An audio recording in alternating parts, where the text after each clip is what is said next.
तैयार हो जाइए बाजार के आखिरी 1.5 घंटे के एक्शन के लिए, क्योंकि एक्शन है आज भरपूर मजबूत शुरुआत के बाद ऊपरी स्तरों से मुनाफा वसूली। आखिरी 1.5 घंटे में कुछ और मुनाफा वसूली आएगी या फिर आएगी रिकवरी? किन लेवल्स पर होंगे बंद और क्या करें कल की तैयारी? कौन से शेयर और सेक्टर्स रहेंगे आज एक्शन में बचे हुए समय में, और कल की कहां होगी आपके लिए कमाई की शुरुआत? इस पर रहेगा फोकस। फाइनल ट्रेड में आप सबका स्वागत है। नमस्कार, मैं हूं अनिल सिंघवी। और नमस्कार, मैं हूं दीपांशु भंडारी। कुछ अहम नतीजे जो आने वाले हैं उन पर भी नजर डालेंगे, किस तरह का बाजार का अनुमान है, जानेंगे कि अनिल जी की स्ट्रैटेजी क्या है आखिरी घंटे के लिए और किन स्टॉक्स पर आपको करना चाहिए फोकस। तो अनिल जी, इन सब पर चर्चा करते हैं। बताइए सर, इस समय बाजार की बड़ी बातें कौन सी हैं? देखिए, बाजार की बड़ी बातों में दीप यही कि ऊपरी स्तरों से बाजार में हल्की प्रॉफिट बुकिंग आती हुई दिखेगी। ये इस वक्त का बड़ा एक्शन है। 10,200 के करीब निफ्टी है। बैंक निफ्टी ऊपरी स्तरों से 600 अंक हल्का हुआ है और 21,150 के करीब ट्रेड करता हुआ दिख रहा है, 21,200 के करीब। फार्मा शेयरों में बिकवाली का दबाव बना है, 1% नीचे है। आईटी शेयरों में अच्छी खरीदारी है, 2% के आसपास की ऊपर की तेजी आईटी शेयरों में बनती हुई दिख रही है। और यूरोप की शुरुआत कमजोर हुई है। डाउ फ्यूचर्स अभी सुस्त है, हल्की सी फिर से रिकवरी करने के मूड में 100 पॉइंट ऊपर डाउ फ्यूचर्स आते हुए दिख रहे हैं। तो ये है इस वक्त का कारोबार जो आपके लिए, और इनकी बड़ी बातें 5 आपके सामने दीप। बिल्कुल। और अनिल जी, ये जो ऊपरी स्तरों से गिरावट हुई है, थोड़ी तेज गिरावट हुई थी सर। थोड़ी देर पहले कुछ दिग्गज बैंक स्टॉक्स में भी मुनाफा वसूली हुई थी। कैसे देखें सर इसको, क्योंकि कुछ 7-8 ट्रेडिंग सेशंस पहले भी ऐसी एक तेज गिरावट आई थी, पर वहां से फिर बाजार अच्छी तरह संभल गए थे। तो इस गिरावट को भी सर वैसे ही देखें। 10,200 निफ्टी होल्ड करने की कोशिश कर रहा है, 21,000 के तो कंफर्टेबली ऊपर बैंक निफ्टी भी होल्ड ही कर रहा है। तो किस तरह देखें सर ये जो ऊपरी स्तरों से गिरावट हुई है? देखिए दीप, इसको नॉर्मल प्रॉफिट बुकिंग के तौर पर देखना चाहिए। एक तरफ आप मजबूत इसलिए हैं क्योंकि अमेरिका की 800 पॉइंट की तेजी आपके साथ है, जो कि शुक्रवार को हुई है। माफ कीजिएगा। दूसरी ओर आपके सामने $43 पर कच्चा तेल है। आपके सामने शुक्रवार की तेजी में एफआईज और घरेलू फंड्स की खरीदारी के आंकड़े नहीं है। और तीसरा है कि आप बेहद अहम लेवल के पास पहुंचे, और वो लेवल क्या है? बैंक निफ्टी पर 17,105 का लो आपने 22 मई को बनाया, आज 8 जून है। 2 हफ्तों में आप 17,000 से आप 22,000 तक पहुंचे। 21,806 का आज का, 807 का आज का हाई है। यानी कि लगभग आप देखें ना, 4,700 पॉइंट की तेजी निचले स्तरों से बैंक निफ्टी में आती हुई दिखी है। इसका मतलब क्लियर कट है दीप कि एक 5,000 पॉइंट की रैली बैंक निफ्टी में अगर आ जाती है, 8,800 का लो बनाकर निफ्टी पर अगर आप 10,300 तक आते हैं, यानी कि 1,500 पॉइंट की तेजी दिखाते हैं, तो फिर नेचुरली थोड़ी प्रॉफिट बुकिंग आना लाजमी। वो हल्की प्रॉफिट बुकिंग है। मैं फिर यही कहूंगा, शुक्रवार को भी आपको याद हो, इसी वक्त यही बात हो रही थी कि थोड़ी प्रॉफिट बुकिंग आई। 2:30 बजे हम बात कर रहे थे और मेरा यही कहना था कि इस प्रॉफिट बुकिंग से मत घबराइए। ये normal profit booking important level के आसपास आएगी ही आएगी। 30 अप्रैल का हाई बैंक निफ्टी का है 21,967, 21,967। निफ्टी ने 2889 वो हाई कभी से पार कर लिया, उससे काफ़ी ऊपर है। लेकिन बैंक निफ्टी अभी तक 30 अप्रैल के हाई पर पहुंचा नहीं है। तो जाहिर सी बात है कि बैंक निफ्टी के लिए वो अगला बड़ा पड़ाव है। और इसीलिए आज सुबह हम बात भी कर रहे थे, आपको याद हो कि 21,950, 22,150 तो एकदम परफेक्ट सेल जो है, जहां मैं बेचना चाहूँगा। आज का हमारा शॉर्ट कॉल भी 21,900 के आसपास से था। लगभग अब 101 पॉइंट वहाँ से पहले से घूमा है। तो वो एग्जैक्टली आप 20-21,000 की निफ्टी में, बैंक निफ्टी में 50-100 पॉइंट एग्जैक्ट प्रेडिक्ट कर पाना थोड़ा सा मुश्किल होता है। लेकिन ये फिर भी मैं कहूँगा, उम्मीद थी करेक्शन आएगा, लेकिन बिल्कुल करेक्शन है। इसमें अभी तक इस तरह के कोई संकेत नहीं कि आप सब कुछ छोड़कर भाग जाएं या ये सोचें कि नहीं सब खराब हो जाएगा। तो हल्की प्रॉफिट बुकिंग का बिल्कुल अंदेशा था, वो आई है। निचले स्तरों से फिर से खरीदारी लौटेगी, खरीदारी करनी भी चाहिए। तो देखते हैं, अभी थोड़ी देर में डेटा देखेंगे, अंदाजा लगाएंगे 2:30 बजे की एग्जैक्टली किस लेवल पर अच्छा सपोर्ट है। लेकिन ओवरऑल ये अच्छा मार्केट है दीप, जहां पर अच्छी तेजी के बाद थोड़ी प्रॉफिट बुकिंग होती है और प्रॉफिट बुकिंग होने के बाद बाजार फिर से चढ़ते हैं। एक तरफा गिरना या एक तरफा बढ़ना बाजार की सेहत के लिए अच्छा नहीं है, चाहे वो इंट्राडे हो चाहे वो एक ट्रेंड के तौर पर। तो हल्की हल्की प्रॉफिट बुकिंग आए ताकि ट्रेडर्स जो कमजोर हैं वो सिस्टम से बाहर होते जाएं और जो मजबूत हाथ हैं वो बाजार को ऊपर की तरफ ले जाने की कोशिश करें। तो ये एक अच्छा संकेत और वही होता हुआ दिख रहा है दीप।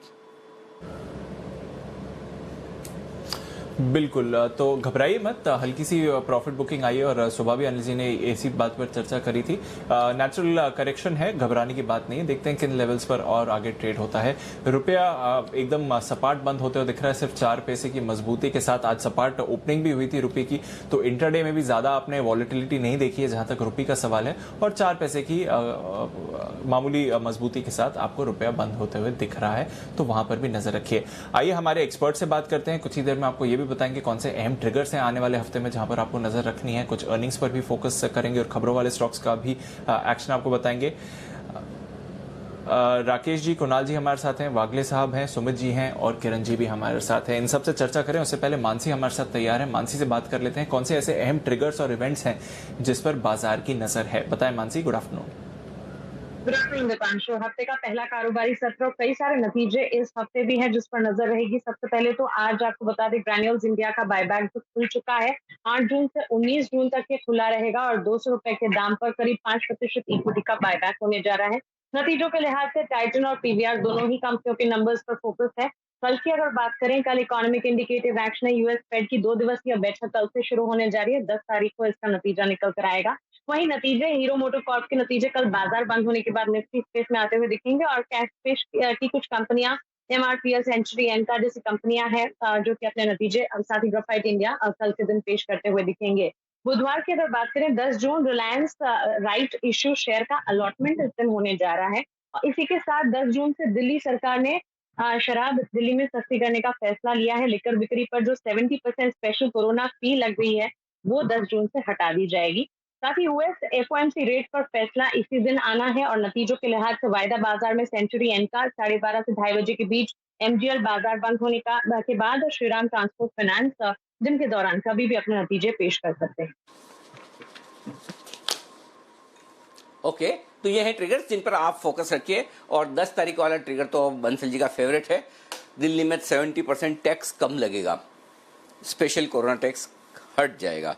तो चलिए, इसकी बधाइयाँ दिल्ली वालों को जो राष्ट्र के रेवेन्यूज़ में कुछ न कुछ कंट्रीब्यूट ज़रूर 10 तारीख के बाद ज़्यादा करेंगे। आइए, हमारे सारे एक्सपर्ट्स हमारे साथ तैयार हैं और अब स्टॉक्स पर चर्चा करें। और थोड़ा आपको बता दूं, भसीन साहब आप थोड़ा सा जल्दी जुड़ेंगे। आज 2:10 पर उन्होंने कहा कि मैं 2:10 पर जुड़ूंगा आपके साथ, और उनका कोई और अपॉइंटमेंट भी है तो वो जल्दी से हमें कॉल देने वाले हैं, तो वो जुड़ेंगे। और सचिन जी हमारे साथ जुड़ने की तैयारी में, सच्चिदानंद उत्तेकर, क्योंकि वो भी कुछ एक बेहतरीन बीटीएसटी कॉल देना चाहते हैं। तो सचिन जी जुड़ गए, और सचिन जी जुड़ गए तो पारी की ओपनिंग सचिन जी करते हैं। आइए बिगुल, सचिन जी के लिए बीटीएस डबल टी वाला।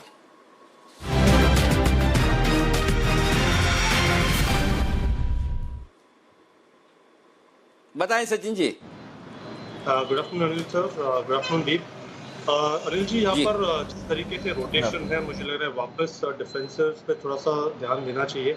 एंड जिस तरीके से एचयूएल अपने कंसोलिडेशन से निकल रहा है, मुझे लग रहा है यहाँ पर एक अच्छी अपॉर्चुनिटी है जहाँ पर ब्रेकआउट के चांसेस काफ़ी ब्राइट है। जिस तरीके से ये रिबाउंड हुआ है, यहाँ पर 2070 इस स्टॉप लॉस के साथ आपको लॉन्ग्स बनाने हैं फ्यूचर्स में।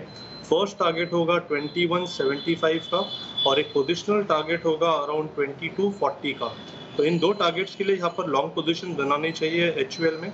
ओवरऑल स्ट्रक्चर अगर हम देखें तो पिछले एक अपमूव के बाद एक अच्छा कंसोलिडेशन हुआ है। ये कंसोलिडेशन मुझे लग रहा है एक फ्लैग पैटर्न फॉर्मेशन है एंड इसका ब्रेकआउट अगर हम देखें तो अराउंड 2130 के आसपास है। तो जैसे ये ब्रेकआउट हो जाता है, मुझे लग रहा है इसमें मोमेंटम भी काफ़ी तेज़ होगा। तो यहाँ पर खरीदारी करनी है एचयूएल के फ्यूचर्स में 2070 के स्टॉप लॉस के साथ।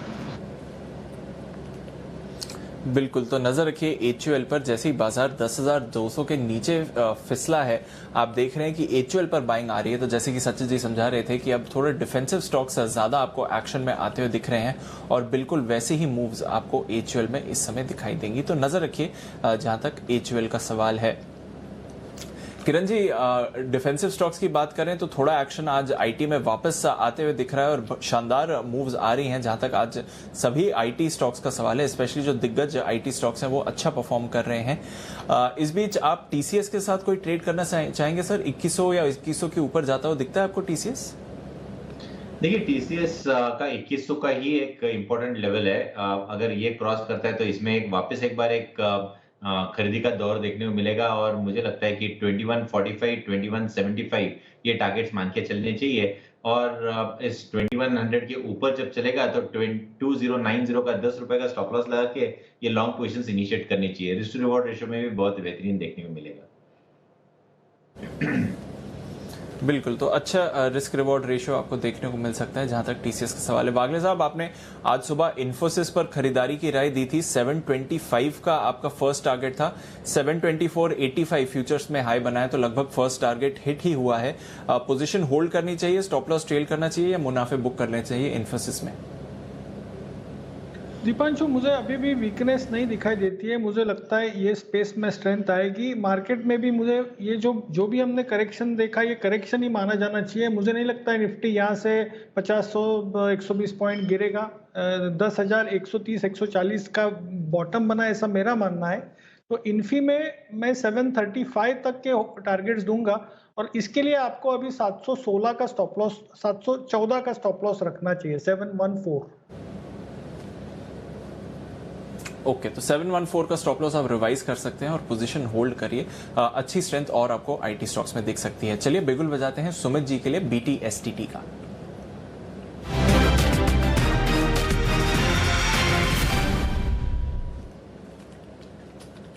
बताएं सुमित जी।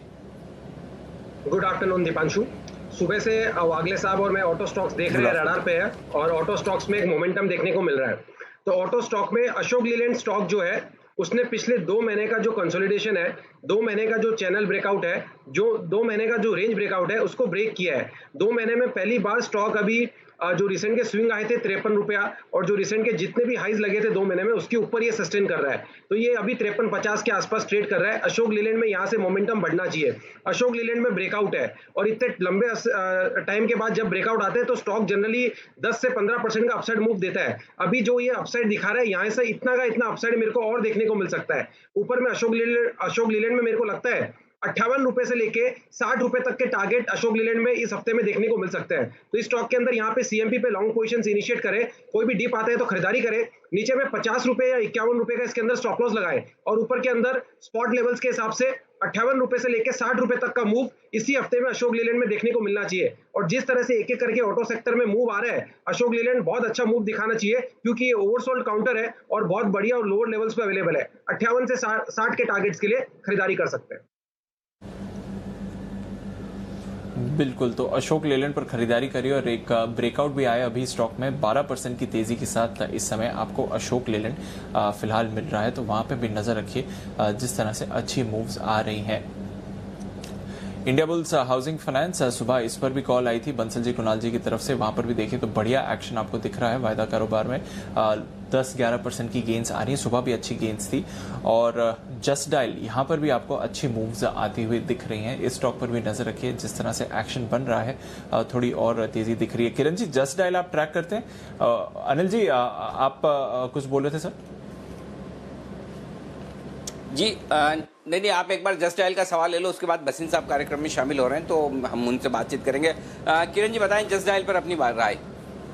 देखिए, जस्ट डायल में काफी स्ट्रांग मोमेंटम देखने को मिल रहा है और 10% अप है, सर्किट लग गया है। मेरा मानना है कि जो वॉल्यूम्स और पैरामीटर्स है, मेरा मानना है कि और ऊपर जाने की क्षमता ये स्टॉक रखता है। 430 का मेरा ट्रेलिंग स्टॉप लॉस रहेगा और मुझे लगता है कि ये पोजिशनली आपको कैजुअली 465-70 के लेवल्स दिलाता नजर आ जाना चाहिए। ओके, तो ये है आपके लिए जस्ट डायल पर आए। 9% की दमदार मजबूती आज स्टॉक में होती हुई दिख रही है। ढेर सारे स्टॉक्स ऐसे हैं जहां मजबूती होती हुई दिख रही है और वो रिकमेंड किए हैं बसिन साहब ने पूरे अप्रैल के महीने में, पूरे मई के महीने में और साथ ही अभी तक के जून के महीने में भी। तो आइए बसिन साहब से जान लेते हैं उनकी दमदार ट्रेडिंग कॉल्स। आज फिर एक बार बसिन साहब हैं हमारे साथ तैयार।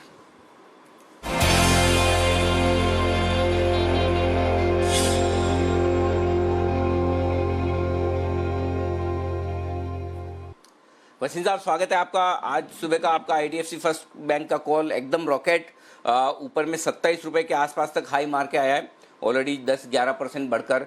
बताएं सर, एक तो अपडेट्स कौन कौन से स्टॉक्स हैं जहां आप प्रॉफिट बुक करने की राय देंगे? अनिल जी, तो across the board profit book कीजिए। IDFC फर्स्ट 27-25 बिक गया। गेल आपको दिया था 102-3 में, वो 106 बिक गया। और आज मेरी कॉल है कि ये हफ्ता क्रिटिकल है और 2-3 दिन में जो टॉप बनना है बन जाएगा। यहाँ पे सब कुछ प्रॉफिट का जो है 2 महीने का आपने हमारे साथ कमाया इतनी मेहनत से, उसको बुक कीजिए। Don't leave anything on the table. This is the time to book profit across the board. अगर आपने लॉन्ग पोजीशन डरा रहे हो आप तो। नहीं बिल्कुल सर, जहां मेरे को अपना सर बहुत डर लग रहा है। नहीं सर, मैंने प्रॉफिट बुकिंग आज अक्रॉस द बोर्ड करानी है और वो मैं करा के रहूंगा और मैं कह के भी रहूंगा कि ये हफ्ता है जहां आपको लाइट होना चाहिए मार्केट पे, पक्का light. Don't go by the news, don't go by the euphoria. अपने जो प्रॉफिट बने हैं 2 महीने के, वो इनकैश कीजिए। तो अब आप कहें तो मैं आज की कॉल दूं अनिल जी? बिल्कुल नहीं, आज आपकी आज की कॉल दे उससे पहले मैं एक बात हमारे दर्शकों से कहना चाहता हूं। देखिए, बहुत कम जगह आपको ऐसे मौके मिलेंगे, बहुत कम एक्सपर्ट आपको मिलेंगे जो दोनों तरफ आपको एंट्री और एग्जिट करने के लिए कहे। अब आप कोई चीज़ को, कोई भाव को, कोई लेवल को पकड़ के ना बैठें। अब जो कुछ भी इस हफ्ते में अगली और तेज़ी बनती है, थोड़ी बहुत ऊपर नीचे होता है, उसमें धीमे धीमे पोजीशन हल्की करें। हर एक लेवल का, हर एक टारगेट का पकड़ के ना बैठें। थोड़ा अपने दिमाग का इस्तेमाल करें, अपने लेवल्स को देखें, मार्केट के मूड माहौल को देखें। पूरी तरह से क्लियर कट भसीन साहब ने कह दिया कि अब आपको प्रॉफिट बुकिंग करनी है। 2-2.5 महीने से लगातार वन साइडेड 8,000 के लेवल से वो तेजी बोल रहे हैं और जाहिर सी बात है कि वहाँ से 2,500 पॉइंट अगर चल जाता है, 2300 पॉइंट चल जाता है तो कहीं कहीं प्रॉफिट बुकिंग तो कहेंगी। तो अब आपको अपनी जिम्मेदारी समझनी है। भसीन साहब ने अपनी तरफ से ज़रूर से ज़्यादा आपके लिए किया है। भसीन साहब अब बताएं सर, अब नए कॉल्स कौन से हैं? हाँ सर, नए कॉल 3 है और तीनों शॉर्ट के कॉल हैं, तो आप कहें तो मैं शुरू करूँ? ओके बिल्कुल सर, प्लीज़। तो पहला है टाटा स्टील सर, 338 रुपए का भाव है, 345 का स्टॉप लॉस, 318 से 20 का टारगेट। 318-320 तक के टारगेट टाटा स्टील में, और सारे के सारे टारगेट्स टाटा स्टील में ऊपर के हासिल हुए। अब आप कर सकते हैं शॉर्ट। पहला स्टॉक टाटा स्टील। दूसरा सर? दूसरा कोटक बैंक सर, 1328 पे बेचिए, 1343 रुपए 8 आने का स्टॉप लॉस, 1304 से 1306 का टारगेट। 1304-1306 का टारगेट। एक मिनट, स्टॉप लॉस फिर से बताएं सर। 1343.25। ओके, 1343-1325 के आसपास का। एक मिनट सर, एक minute. Kotak Mahindra bank cash के लेवल दे रहे हैं ना सर? मैं एक बार लेवल देखूं, ऐसा ना हो सर, कि फ्यूचर डिस्काउंट पे आ गया। मैंने जब कहा था तो 1328 था, तो you can revise yourself what you want. Okay 1325-30 की रेंज में बेचा जाए, ज़्यादा ठीक है। ऊपर आए बेचिए। 1343.25 का स्टॉप लॉस, 1304-1306 रुपए के टारगेट के लिए आपको कोटक बैंक में करनी है बिकवाली। ओके, और तीसरा सर? तीसरा सर आईसीआईसीआई बैंक, 358.59 है, 367 का स्टॉप लॉस, 338 से 340 का टारगेट। 338-340 ये टारगेट के लिए आपको करनी है आईसीआईसीआई बैंक में बिकवाली। 369 का स्टॉप लॉस है, राइट सर? 368 सर। 368 परफेक्ट। तो 3 शॉर्ट कॉल हैं आज वसीम साहब की तरफ से। तो अब ऊपर में आप थोड़ी प्रॉफिट बुक करते रहें और शॉर्ट कॉल पर भी फोकस करें। बहुत बहुत शुक्रिया सर, प्रॉफिट बुकिंग की राय देने के लिए भी और शॉर्ट कॉल देने के लिए। कल आपसे 3 बजे बाद आपसे फिर से मुलाकात होगी BTST कॉल्स के साथ, तब मैं आपसे कुछ और कॉल्स लूँगा। फिलहाल आपका बहुत बहुत धन्यवाद, शुक्रिया हमारे लिए वक्त निकालने के लिए। तो वसीम साहब की तरफ से लंबे समय बाद एक स्ट्रॉन्ग प्रॉफिट बुकिंग का कॉल आता हुआ दिखा है। और आज सुबह दीप हम यही बात कर रहे थे कि 21,950, 22,150 वो जगह है जहाँ पे 100% प्रॉफिट बुक करना चाहिए। ये वही गोल्डन लेवल है जो 16,800 से 17,100 के बीच में आए थे। वैसे ही गोल्डन लेवल ऊपर प्रॉफिट बुक के एग्जैक्टली आप देखें वहाँ से 100 पॉइंट नीचे से ही घुमा है। 21,800 के आसपास है, तो 100-150 पॉइंट वहाँ से बैंक निफ्टी घुमा है। तो ये क्लियर कट आपको नजर आ रहा है। जी दीप। बिल्कुल अनिल जी, और वैसा ही आप एक्शन देख रहे हैं। और जैसी कमेंट्री भी आई भसीन साहब से और आपने भी डिस्कस किया सर, देखिए डेज लो पर आ गया वापस बैंक निफ्टी 21,000 होल्ड करने की कोशिश कर रहा है, पर जिन लेवल से हमने शो की शुरुआत करी थी वहां से लगभग 130 अंकों की गिरावट देखी है। इस बीच एक बार एबट इंडिया का स्टॉक भी निकालते हैं। 107 रुपए प्रति शेयर का डिविडेंड ऐलान किया है कंपनी में, तो वहां पर भी नजर देखिए। और 143 रुपीस का एक स्पेशल डिविडेंड भी ऐलान किया है। तो 250 रुपए का डिविडेंड ऐलान कर रही है कंबाइंड बेसिस पर। अगर आप देखें एबिट बैंक और बैंक निफ्टी नेगेटिव टेरिटरी में आता हुआ दिख रहा है। जैसे ही हम और चर्चा कर रहे थे और भसीन साहब ने भी कहा कि अपनी पोजीशंस बेचिए, वैसे के वैसे आप देख रहे हैं कि निफ्टी पर भी थोड़ा प्रेशर है और बैंक निफ्टी पर भी प्रेशर बढ़ता हुआ दिख रहा है। और इस समय बैंक निफ्टी डेज लो पर आपको आता हुआ दिख रहा है, नेगेटिव टेरिटरी में गया है। निफ्टी भी नेगेटिव टेरिटरी में जाता हुआ दिख रहा है। प्रेशर कहां से आ रहा है? टाटा स्टील जहां पर अभी सेल कॉल आया है। एचडीएफसी बैंक अब 1000 के लेवल्स तोड़ने की तैयारी में है। कोटक बैंक पर प्रेशर आते हुए दिख रहा है। जेएसडब्ल्यू स्टील, हिंडाल्को यहां पर मुनाफा वसूली चल रही है। Doctor Reddy, Sun Pharma, Britannia यहां पर बिकवाली है। Reliance Industries, HDFC, ITC, ICICI bank, इन सभी दिग्गज स्टॉक्स में आप देखें तो अब नेगेटिव एक्शन आपको बनते हुए दिख रहा है और की कंट्रीब्यूटर्स हैं इस समय मार्केट फॉल में। तो निफ्टी, बैंक निफ्टी दोनों ही अब नेगेटिव टेरिटरी में आते हुए दिख रहे हैं और ऊपरी स्तरों से काफी तेज गिरावट आपने बाजार पर आती हुई दिख रही है। तो इस समय प्रेशर बढ़ता हुआ दिख रहा है जहां तक बाजार का सवाल है। आशु जी भी हमारे साथ जुड़ रहे हैं। आशु सर, गुड आफ्टरनून। आपकी बाजार पर राय, आपको भी लगता है कि शायद इन लेवल्स पर बाजार at least near term top out होने के संकेत दे रहा है? दीपांशु, बिल्कुल 100% टॉप आउट होने के सिग्नल दे रहा है। और ये जो सिग्नल है दीपांशु, ये सिर्फ जो लास्ट लेग है ये भी शॉर्ट्स वाली रह गई है, जो इंडेक्स के शॉर्ट्स हैं। और दीपांशु, एक बहुत इंटरेस्टिंग चीज अगर आपने देखी, पिछले 1-1.5-2 साल तक हम जब मार्केट में बात करते थे ना, तो हम कहते थे कि इंडेक्स तो 12,000 है, लेकिन जो स्टॉक्स हैं वो 8,000 के निफ्टी के हैं, 9,000 के निफ्टी के हैं। ये जनरल बहुत बात होती थी। और अब इतना सरप्राइजिंग हो गया है कि इस टाइम पे इंडेक्स 10,200 है और स्टॉक ऐसे हो गए हैं जो 12-13,000 के निफ्टी पे हो गए। तो अनिल, तो दीपांशु, ये डाइकॉटमी जो है ना, ये ज्यादा लंबी नहीं चल सकती है। इसके पीछे ऑब्वियसली एक एक्सट्रीम पेसिमिज्म था, डिसबिलीव रैली थी। आई मीन जो बेस्ट और मोस्ट ऑप्टिमिज्म था वो भी इस चीज को नहीं एक्सपेक्ट कर रहा था। तो वो, और सबसे बड़ी बात, जो सबसे बड़ा इंग्रेडिएंट है, मैं बार बार बोलता हूँ, कुछ फंडामेंटल हो, वी शेप रिकवरी हो, शॉर्ट शॉर्ट शॉर्ट, जिसकी वजह से मार्केट कहां तक होगी। और शॉर्ट्स में अभी भी कवर नहीं हुआ है, तो इंडेक्स में बहुत बड़ी लंबी मंदी नहीं लगती है, लेकिन स्टॉक्स में जरूर बिल्कुल प्रॉफिट बुक करना चाहिए हर में। अभी मैं अक्सर आजकल तो मैं देख रहा हूँ बहुत वसीम साहब वो सुनता रहता हूँ, तो अभी जो उन्होंने बोला, आई 200% अग्री विद हिम। और जो उनके शॉर्ट कॉल्स हैं, मेरे भी कुछ शॉर्ट कॉल्स हैं, कुछ तो नीचे आ गए हैं दीपांशु, लेकिन जब आप बोलेंगे, अनिल जी बोलेंगे, तो मैं वो भी दूंगा। बट जो व्यू है वो है कि अब स्टॉक से बिल्कुल निकल जाना चाहिए। जरूरी नहीं है कि आप शॉर्ट करें, जरूरी नहीं है कि आप शॉर्ट करें, लेकिन लॉन्ग से बिल्कुल निकल जाना चाहिए।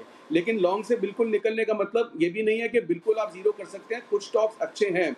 मैं दीपांशु फ्राइडे के जो कॉल्स दिए थे, क्योंकि वो व्यूअर्स भी पूछते हैं और क्लाइंट्स भी पूछते हैं, मैं फिर रिपीट करता हूँ।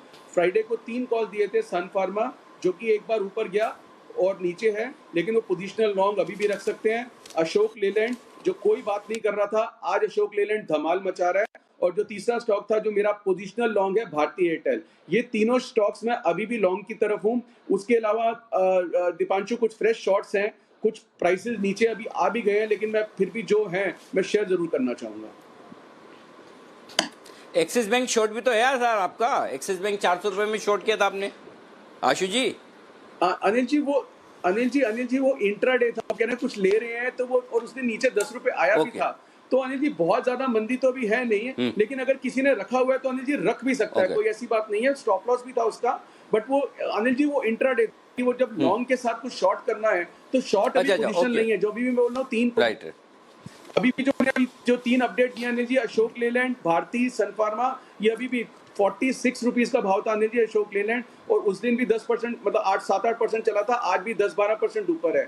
भारती एयरटेल भी वेट कर रहा है। और एक तो राकेश जी का जो आइडिया है तो वो मैं उनके साथ हुई, लेकिन अभी कॉल्स हैं अनिल जी कुछ तो मैं शेयर करना चाहूंगा। बिल्कुल, तो मैं आपके लिए बिगुल बजाता हूं और आपके बिगुल के बाद आप दीजिए अपनी कॉल्स।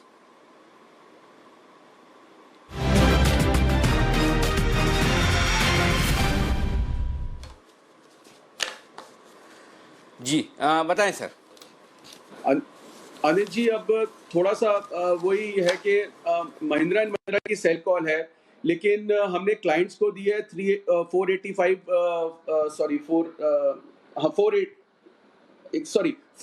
के अराउंड। अनिल जी, अभी जब शो शुरू हुआ था 483 था, अभी 477 आ गया है। तो मैं बोलूंगा अपने भाव से बेचना चाहिए। 480 प्लस के लेवल पर महिंद्रा एंड महिंद्रा शॉर्ट करना है, 450 का टारगेट है और 495 स्टॉप लॉस है। महिंद्रा एंड महिंद्रा की शॉर्ट कॉल है, 450 का टारगेट है की भी, हाँ हाँ जी, एक मिनट, 495 का स्टॉप लॉस अनिल जी, 495 का स्टॉप लॉस है। ठीक है सर, दूसरा कौन सा है? अनिल जी दूसरा जो मुझे लगता है कि मतलब थोड़ा मतलब अगर करेजियस, अनिल जी दूसरा, हाँ अनिल जी एक लॉन्ग भी है, उस लॉन्ग कॉल को भी जरूर शेयर करना चाहूंगा। आदमी पेयर ट्रेड भी कर सकता है, कोई क्लाइंट करना चाहे, अगर हम करना चाहें। भारत फोर्ज लेना है अनिल जी 358 और 60 के बीच में। अनिल जी ये लेवल्स बहुत इंपॉर्टेंट है, भाग के बेचना नहीं है और भाग के लेना नहीं है। भारत फोर्ज लेना है 358 टू 360 के लेवल पे, और इसका स्टॉप लॉस है 350 का और टारगेट 375 टू 377 का टारगेट। ओके, तो ये है आपके लिए दो टारगेट, M&M और भारत फौज। M&M में करनी है बिकवाली, भारत फौज में करनी है खरीदारी। एक है ऑटो कंपनी जिसको बेचना है, दूसरी ऑटो एंसिलरी कंपनी जिसको खरीदना है। कोई इंडेक्स पे स्प्रेड वगैरह देना चाहते हैं आशु सर? अनिल जी इंडेक्स का स्प्रेड बना रहा हूं मैं, अभी 5 मिनट में देता हूं आपको। ओके बिल्कुल, हम तैयार हैं, जब भी आप तैयार हों बता दीजिएगा। और मैं भी तब तक है ना डीप 5 मिनट आशु सर को हम दे रहे हैं और आप 5 मिनट मुझे दे दीजिए। मैं 5 मिनट आशु सर को दे रहा हूं ताकि मैं अपनी 2:30 बजे की स्ट्रेटेजी को फाइनल टच दे सकूं। जी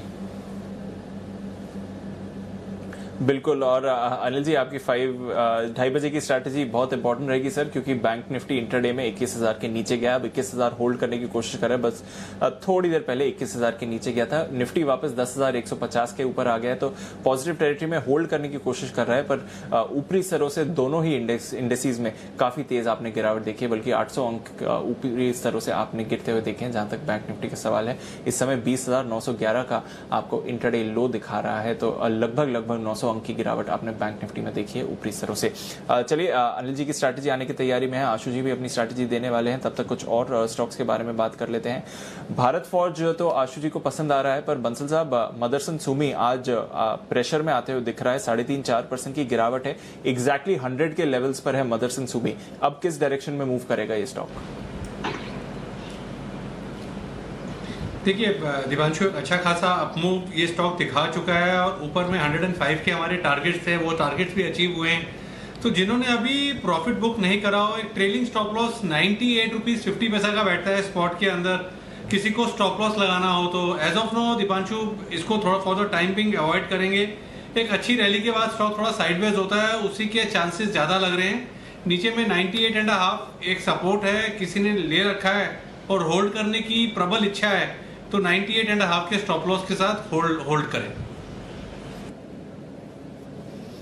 ओके, तो 98.5 के स्टॉप लॉस के साथ होल्ड करिए, पर थोड़ी मुनाफा वसूली और आ सकती है। जिस तरह का स्टॉक में ऑलरेडी आपने रन अप आते हुए देखा है, तो नजर रखिए वहां पर। सुमित जी, वोल्टास भी आज थोड़े प्रेशर में दिख रहा है, 3% की गिरावट है। इस डिप पर खरीदना चाहिए या यहां पर भी एक शॉर्ट पोजीशन बनाई जा सकती है?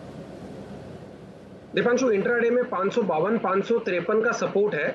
552-553 का सपोर्ट टूटता है, उसके बाद इसके अंदर और सेल ऑफ देखने को मिलेगा और फिर नीचे में 540 से लेके 530 तक का डिप देखने को मिल सकता है। तो थोड़ा सा एक बार वेट एंड वॉच करें, उसके बाद इसके अंदर अगर सपोर्ट टूटते हैं तो सेल का व्यू ले, या थोड़ा सा पुल बैक बाउंस बैक आता है ऊपर में 565-566 की तरफ, तब इसके अंदर सेल का व्यू ले।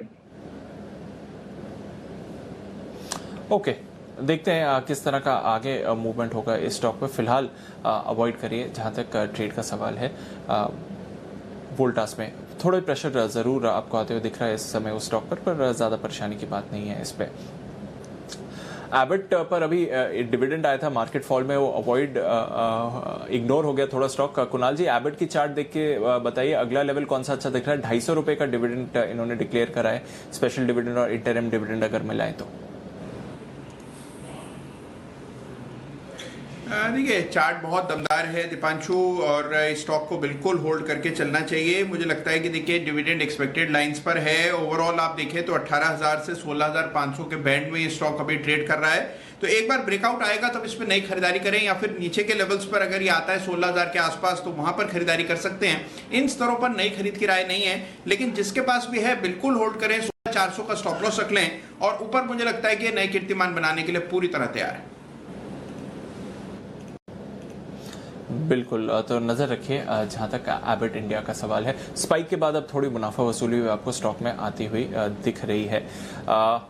चलिए अगला स्टॉक अगर पूछे तो किरण जी आपसे पूछना चाहूंगा, NMDC यहाँ पर चार्ट देखिए, ये स्टॉक अच्छी तरह होल्ड आउट कर रहा है। आखिर में एकदम पार्टिसिपेशन आया था जहां तक बाकी मेटल्स का सवाल है, पर 70 से 90 प्लस तक एक अच्छी रैली हुई है पिछले 2-3 हफ्तों में। अब NMDC पे भी लगता है कि मुनाफा वसूली आएगी।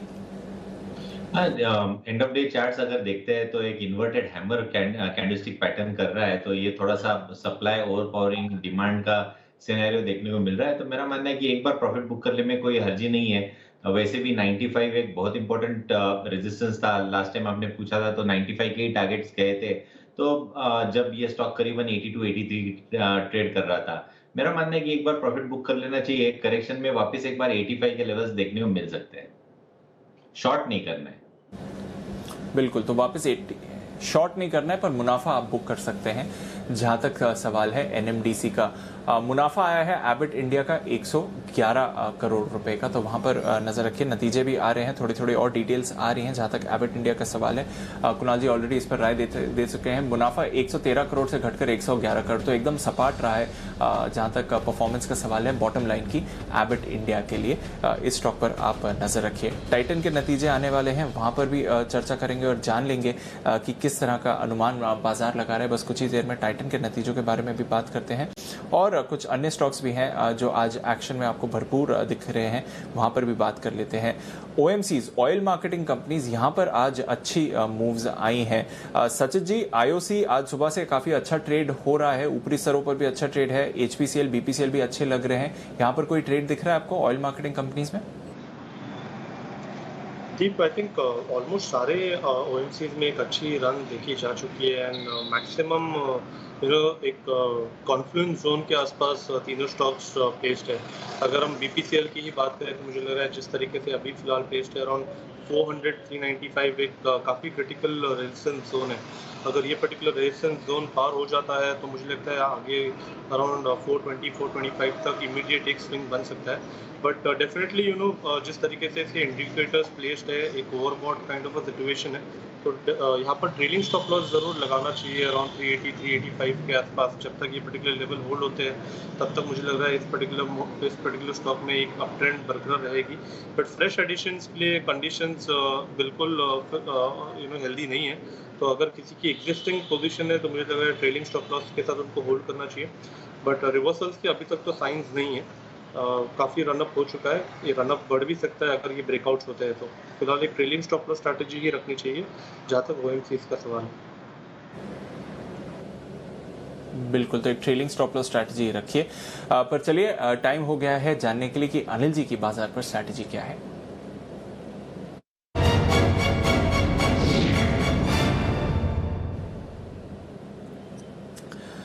अनिल जी, भारतीय बाजार तो वॉलेटाइल है, पर देखिए डाउ फ्यूचर्स में एक स्पाइक आया है सर, 180 अंक ऊपर है। जब हमने शो शुरू किया था तो तब 90 अंक की तेजी दिखा रहे थे, तो वहां से एकदम डबल हो गए हैं। जहां तक पॉइंट वाइज गेन है डाउ फ्यूचर्स का 27,250 के ऊपर डाउ फ्यूचर्स ट्रेड कर रहे हैं, तो वहां से मजबूत संकेत आए हैं। ज्यादातर एशियाई बाजारों की मजबूत क्लोजिंग रही है। शंघाई और हांगकांग थोड़ा फ्लैट थे, बट बाकी एशिया के बाजार 1% की तेजी के साथ बंद हुए हैं। वहीं अगर आप यूरोप के बाजार देखें तो थोड़ी सुस्त शुरुआत हुई है, बट ज्यादा गिरावट नहीं है। फ्रांस जर्मनी लगभग 0.5% नीचे, फ्रांस लगभग फ्लैट है। जर्मनी और यूके थोड़ी सी कमजोरी दिखा रहे हैं, बट ज्यादा बदलाव वहां पर भी नहीं है सर।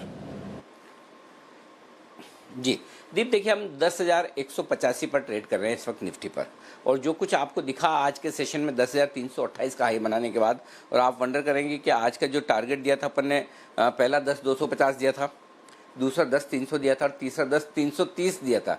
325 भी नहीं, और एग्जैक्टली 330 पर से घुमा है। 10,328 से पहला जो तीसरा टारगेट जो था निफ्टी का, वहां से घुमा है एग्जैक्टली। बैंक निफ्टी आप देखिए 21,800, 21,900, ये लेवल पर आपको शॉर्ट करने के लिए कहा था और आज का ही 21,807 है, एग्जैक्टली वहीं से टच करके आया। और सुबह हम बात भी कर रहे थे कि 21,950, 22,150 तो गोल्डन लेवल है। ये उसी तरह का गोल्डन लेवल है शॉर्ट करने का जो 16,800, 17,100 का लॉन्ग करने का लेवल था, जहां हमने कहा यहाँ आप सब शॉर्ट काटिए, लॉन्ग कीजिए। मैं फिर कहूँगा अगर बाजार वापस से 22,000 के नज़दीक पहुँचता है तो वो लेवल गोल्डन लेवल है जहां आपको बैंक निफ्टी में प्रॉफिट बुक करना चाहिए, किसी को ना पूछें। और बहुत एग्रेसिव ट्रेडर है तो 200-300 पॉइंट के रिस्क लेकर डेफिनेटली शॉर्ट भी करें, ये क्लियर कट है। अब आइए आज जो कुछ हुआ वो क्या, एक नॉर्मल प्रॉफिट बुकिंग है, बिल्कुल भी इसमें कोई ऐसा बहुत ज़्यादा ऐसा चिंता करने की ज़रूरत नहीं कि बहुत कुछ खराब हो गया। अभी भी बाजार बेहद अहम लेवल के ऊपर ट्रेड कर रहा है, तो जब तक 10,000 के नीचे बाजार बंद न दे तब तक तो बिल्कुल डरने घबराने की आपको ज़रूरत नहीं, तब तक आप तेज़ी के मार्केट में ही है, तेज़ी के मार्केट में ही रहिए। लेकिन हाँ, जो टारगेट हमारा था 10,300, 10,450 का निफ्टी का फाइनल टारगेट, उस टारगेट के नज़दीक पहुंचा है, 10,328 का हाई बनाया, तो यही टॉप बना देगा या और ऊपर जाएगा ये कहना थोड़ा सा मुश्किल है, लेकिन ठीक है, इस रेंज में आप थोड़ी बहुत प्रॉफिट बुक करके आराम से बैठ सकते हैं। तो मेरा पॉइंट सिंपल है, अब जब तक 10,500 के ऊपर बना हुआ है तब तक आप तेजी का रुझान रखिए। 10,000 को आप अपना स्टॉप लॉस समझ लीजिए क्लोजिंग बेसिस पर। जिस दिन 10,000 के नीचे बंद है उस दिन सोच लीजिए कि मैं ऊपर के 200-300 पॉइंट छोड़ने को तैयार हूँ, या फिर अगर किसी को बिल्कुल टॉप में बेचना है तब तो अलग बात है। बाकी अगर आप 10,188 पर ट्रेड कर रहे हैं, 200 पॉइंट नीचे गए तो स्टॉप लॉस है, 2% निफ्टी का नीचे का स्टॉप लॉस है, उससे ज़्यादा क्या, तो वहाँ पर आप चाहें तो प्रॉफिट बुक कर सकते हैं। अदरवाइज अभी भी मेरा ये मानना है जिन लोगों की तेजी की पोजीशन है उन्हें अभी भी तेजी की पोजीशन होल्ड करनी चाहिए 10,000 के स्टॉप लॉस के साथ। फिर से आपके लिए टारगेट 10,250, 10,325 के बनेंगे, जिसके लिए आपको तेजी की पोजीशन होल्ड करना चाहिए। दोनों चीज़ें होंगी आपके लिए इस वक्त। अब आइए बैंक निफ्टी में। बैंक निफ्टी में 21,000 सबसे इंपॉर्टेंट लेवल है, और वो क्यों है वो मैं बता दूं। 21,000 के लेवल पर बैंक निफ्टी में 5 लाख शेयर है वीकली सीरीज में, जिसमें से 3 लाख शेयर आज ही जुड़े हैं पुट में। तो 21,000 के नीचे अगर आप टिकट ट्रेड करते हुए दिखें और बंद होते दिखें तो ही तेजी करने वाले ट्रेडर्स को पहला तनाव आएगा, अदरवाइज कोई डरने घबराने की जरूरत नहीं। तो 20,900, 21,000 और आप देख लीजिए एग्जैक्टली 20,900 के लेवल से ही निफ्टी घुमा है। तो ऊपर और नीचे में 900 पॉइंट की आप ऊपर नीचे की आज रेंज देख रहे हैं। तो पॉइंट सिंपल है दीप कि 21,000 के ऊपर होल्ड हो रहे हैं, चिंता की बात नहीं है। यहाँ भी हम 10,000 के ऊपर होल्ड हो रहे हैं, चिंता की बात नहीं है। तो मेरे ख्याल से लॉन्ग पोजीशन रखें। लेकिन हाँ, अब एक ही चीज़ जो ध्यान में रखनी हुई है कि अब ऊपर के लेवल पर आप सावधानी रखें, वहाँ ट्रैप ना हो, वहाँ पर अपनी तेजी की पोजीशन में प्रॉफिट बुक करते चलें। वापस जब डिप मिले तो खरीदिए। तो किसी भी लेवल से खरीद लेना और किसी भी लेवल पर बेचना, ये थोड़ा सा आपके लिए अब रिस्की हो सकता है। बस इतनी सी बात है। बिल्कुल, तो फ्रेश खरीदारी करना इन लेवल्स पर रिस्की हो सकता है। लॉन्ग पोजीशन अगर आपकी है तो उसे आप ज़रूर मेंटेन कर सकते हैं इन लेवल्स पर। 10,000 के ऊपर निफ्टी, 21,000 के ऊपर बैंक निफ्टी, ये हैं आपके लिए अहम लेवल्स। बट इस बीच कुछ NBFC स्टॉक्स में आप मुनाफा वसूली देख रहे हैं और फिर काफ़ी तेज़ गिरावट भी आती हुई आपको वहाँ पर दिख रही है। पीरामल एंटरप्राइजेस, चोला फाइनेंस, इन पर गिरावट है। UPL पर भी थोड़ी गिरावट आ रही है। पीरामल एंटरप्राइजेस पर क्या करना चाहिए? सुमित जी, पीरामल एंटरप्राइजेस की चार्ट देखकर बताइए, यहाँ पर कोई ट्रेड है जिस तरह से गिरावट आई है? देखिए, अभी तक कन्विंसिंग सेल नहीं बन रहा है इसके अंदर, थोड़ा सा और नीचे आएगा उसके बाद कन्विंसिंग सेल बनेगा। फिलहाल एक बार मेरे ख्याल से थोड़ा सा वेट एंड वॉच करें। स्टॉक का जो चार्ट्स के ऊपर इमीडिएट सपोर्ट दिख रहा है पीरामल एंटरप्राइज का, वो 1,090 के आसपास का है। तो ये लेवल टूटेगा, उसके बाद मेरा इसमें सेल में कन्विक्शन आएगा। जब तक ये लेवल नहीं टूटेगा तब तक मैं वेट एंड वॉच करूंगा। एट द सेम टाइम इसमें भी फिलहाल बाय का व्यू भी नहीं बन रहा है, तो वेट एंड वॉच करें या अवॉइड करें? नहीं, आप जो कन्विंसिंग सेल बोल रहे हैं ना सुमित जी के थोड़ा नीचे में बनेगा, मुझे वो वाला नहीं चाहिए। कन्विंसिंग सेल ये कितनी रिकवरी दिखाकर ऊपर आ जाए, ऊपर कहाँ बनेगा? ऊपर बेचने में मजा अलग है सुमित जी, कभी करके देखो, मजा आएगा आपको। बिल्कुल बिल्कुल, एकदम सही कहा आपने। तो ऊपर में ये 1130, 1120 के आसपास सेल बनेगा, क्योंकि स्टॉक का ऊपर में ऐसा लग रहा है कि एक बार के लिए रेजिस्टेंस बन चुका है। 1150, 1160 जब तक ऊपर में टूटेगा नहीं तब तक हम इसमें बाय नहीं करेंगे। तो यहाँ तो पुल बैक बाउंस बैक दे दे 1120, 1130, तो वहां पे सेल करें, या 1,090 टूटते इसको सेल करें, फिर ये धड़ाम से गिरेगा और अच्छा खासा फॉल देगा। ओके, ऊपरी स्तरों पर बिकवाली का मजा आएगा जहां तक पीरामल एंटरप्राइज का सवाल है। हालांकि इस समय 2.5% की गिरावट के साथ डेज लो के आसपास ट्रेड कर रहा है। पर चलिए बिगुल बजाते हैं अनिल जी के लिए कल के 2,000 का।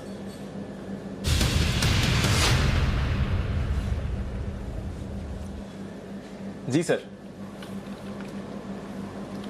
दीप, कल के 2000 में दूं उससे पहले आपको दो चीज़ बताना चाहता हूं। पहला तो ये कि आपको एसबीआई आज सुबह सुबह हमने बोला 194 के आसपास, जब एसबीआई था कि 194 195 था, तब की देखिए एसबीआई में वो नंबर्स नहीं दिख रहे हैं मॉरिटोरियम वाले जो मार्केट मानकर चल रहा था। और एसबीआई में मैंने साफ साफ कहा था कि प्रॉफिट बुक कर लीजिए। शुक्रवार को हमने 2 बार खरीदने की राय दी थी और आज सुबह 2 बार प्रॉफिट बुक करने को भी बोला, और आप देखिए स्टॉक वहाँ से 186 नीचे आ गया। तो मेरा ये मानना है कि अगर किसी ने शॉर्ट किया है वो प्रॉफिट बुक कर सकता है एसबीआई में। बैंक ऑफ बड़ौदा हमने शॉर्ट करने की राय दी थी। बैंक ऑफ बड़ौदा हमने शॉर्ट करने की राय दी थी लगभग 47 रुपये 50 पैसे के आसपास। इंट्राडे में आपको मुनाफा हो रहा है। नीचे का टारगेट 45-50 का बनाया, हमारा पहला टारगेट 45 था, तो लगभग 45-50 के आसपास डे ट्रेडर्स यहाँ पर भी प्रॉफिट बुक करके जा सकते हैं। पोजिशनल ट्रेडर है तो ठीक है। एक और सरकारी बैंक बेचने की राय, मैं इसलिए प्रॉफिट बुक करने की राय दोनों बैंक्स में इसलिए बोल रहा था ताकि आपके पास बेचने के लिए जगह एक और बैंक में बन जाए, और वो बैंक है केनरा बैंक। केनरा बैंक जो 102 के आसपास ट्रेड कर रहा है, अभी 101.50 102 हो गया यहाँ पर। हाँ, 101.50 102 यहाँ पर बिकवाली करने की राय है केनरा बैंक में आपके लिए। ये एक और बैंक है जहाँ पर आप शॉर्ट पोजीशन बना सकते हैं। स्टॉप लॉस आपको रखना है 104 रुपये का। वजह यही है जो इन सभी बैंक्स में है, 60% बुक इनकी मॉरिटोरियम में है।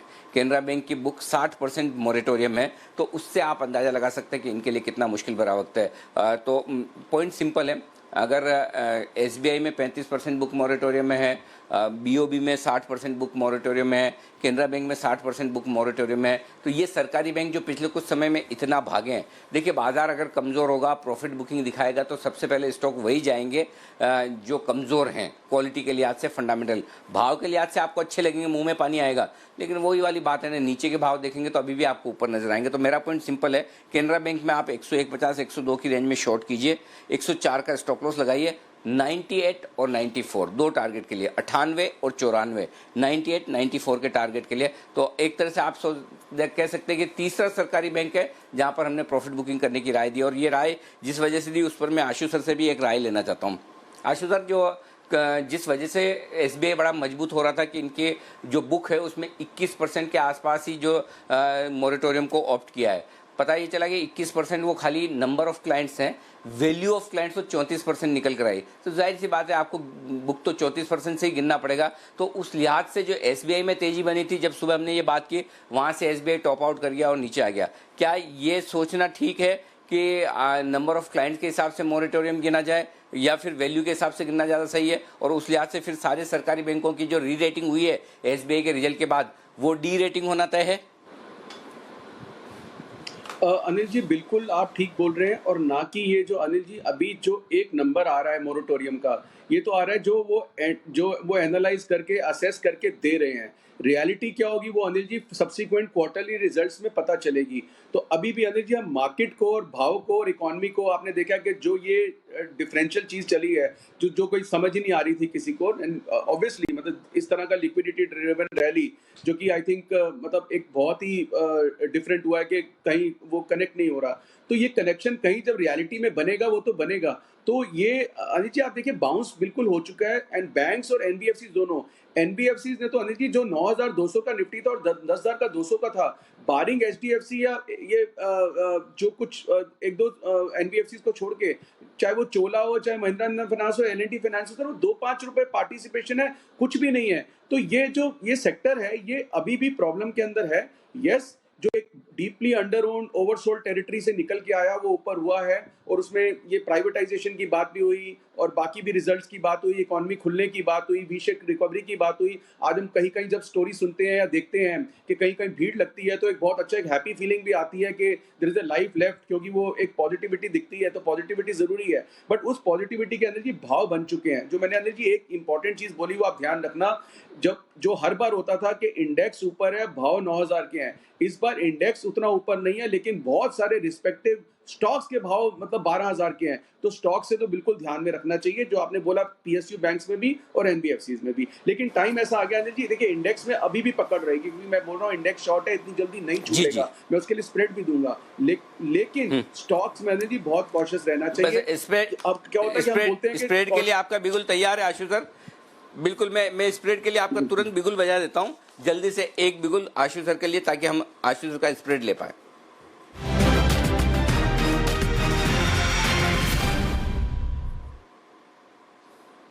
जी सर। अनिल जी, 10,200 की एक पुट लेनी है, 10,200 की एक पुट लेनी है और 10,000 की 2 पुट बेचनी है। इस अनिल जी 1:2 बियर स्प्रेड में कॉस्ट है 25-26 रुपए, और जो कॉस्ट है उतना ही इन द मनी निफ्टी चल रहा है, तो वर्चुअली 10,175 पे हम निफ्टी बेच रहे हैं। लेकिन अनिल जी कैविएट, ये जो मैं बोल रहा हूँ बेच रहे हैं, किसी को फ्यूचर नहीं बेचना है, क्योंकि फ्यूचर बेच बेच के ही सब लोग इंडेक्स में फंसे हैं और अभी भी फंसे हुए हैं। जिसको ट्राई करना है इसी से करना है, वरना नहीं करना। 10,200 की एक पुट लेनी है और 10,000 की 2 पुट बेचनी है। इसकी कॉस्ट है 25-26 रुपए। 25-26 रुपए ऑलरेडी इन द मनी है, 9825 तक सेफ है। अनिल जी परसों हमने स्प्रेड बनाया था 10,000 और 9,800, आज भी वो अभी भी 10 रुपए प्रॉफिट के अंदर है। अनिल जी ये सारे जो स्प्रेड्स हैं, अगर मंदी नहीं आती है, प्रॉफिट बुकिंग नहीं आती है, आपको जीरो लॉस देके जाते हैं। लेकिन अगर 200-300 पॉइंट की प्रॉफिट नीचे आ जाएगा, प्रॉफिट बुकिंग आएगी, तो आपको बहुत अच्छा प्रॉफिट मिलेगा। इसमें पैसे आपके 3-3, 4-4 गुना हो जाएंगे। ये जो 25 रुपए की कॉस्ट है, ये 100 रुपए निकल के आएंगे। सो अनिल जी लोग, ये इंपॉर्टेंट चीज है कि अगर हम मंदी 10,200 पे ट्राई कर रहे हैं या 10,000 पे भी ट्राई कर रहे हैं, जो रूट हम अडॉप्ट करते हैं अनिल जी, वो सिर्फ 5 या 10 रुपए कॉस्ट वाला होता है। लेकिन क्या होता है कि उस रूट की जगह कोई ऑल्टरनेट जो स्मार्टनेस करने की कोशिश करता है कि निफ्टी बेच दूं, ऐसे ही निफ्टी बेच बेच के लोग फंस गए हैं, जिसकी वजह से जो एक बहुत बड़ा इंग्रेडिएंट था इस रैली का। राइट। अच्छा सर, ये बताओ कि 10,100 का एक पुट लेना है, राइट? कितने में मिल रहा है? और 10,000 के 2 पुट बेचने को कितने में बिक रहे हैं? सर 10,200 का एक पुट मिल रहा है 126-27 में, और जो 10,000 का बिक रहा है सर वो 49 रुपीज का है। तो 98 रुपए आपके पास आ रहे हैं और 126 लग रहे हैं, तो 27-28 रुपए की कॉस्ट होगी अनिल जी इस वक्त। ओके, यही कॉस्ट है। और मैक्सिमम प्रॉफिट का 10,000 के आने पर होगा, और कितना होगा वो? बिल्कुल 10,000 के आने पे होगा अनिल जी। 10,000 अगर आ गया तो उस वक्त तो 150 रुपए पर लॉट पे 150 रुपए का प्रॉफिट भी हो जाएगा। लेकिन हम इसको 3 गुना जब भी हो जाएगा बुक करेंगे। और बाई चांस अगर नहीं होता तो अनिल जी 25 रुपए की कॉस्ट जो परसों तक की एक्सपायरी है, ये भाव 25 रुपए रहता ही है 10,200 का, कोई मुझे दिक्कत नहीं लगती है।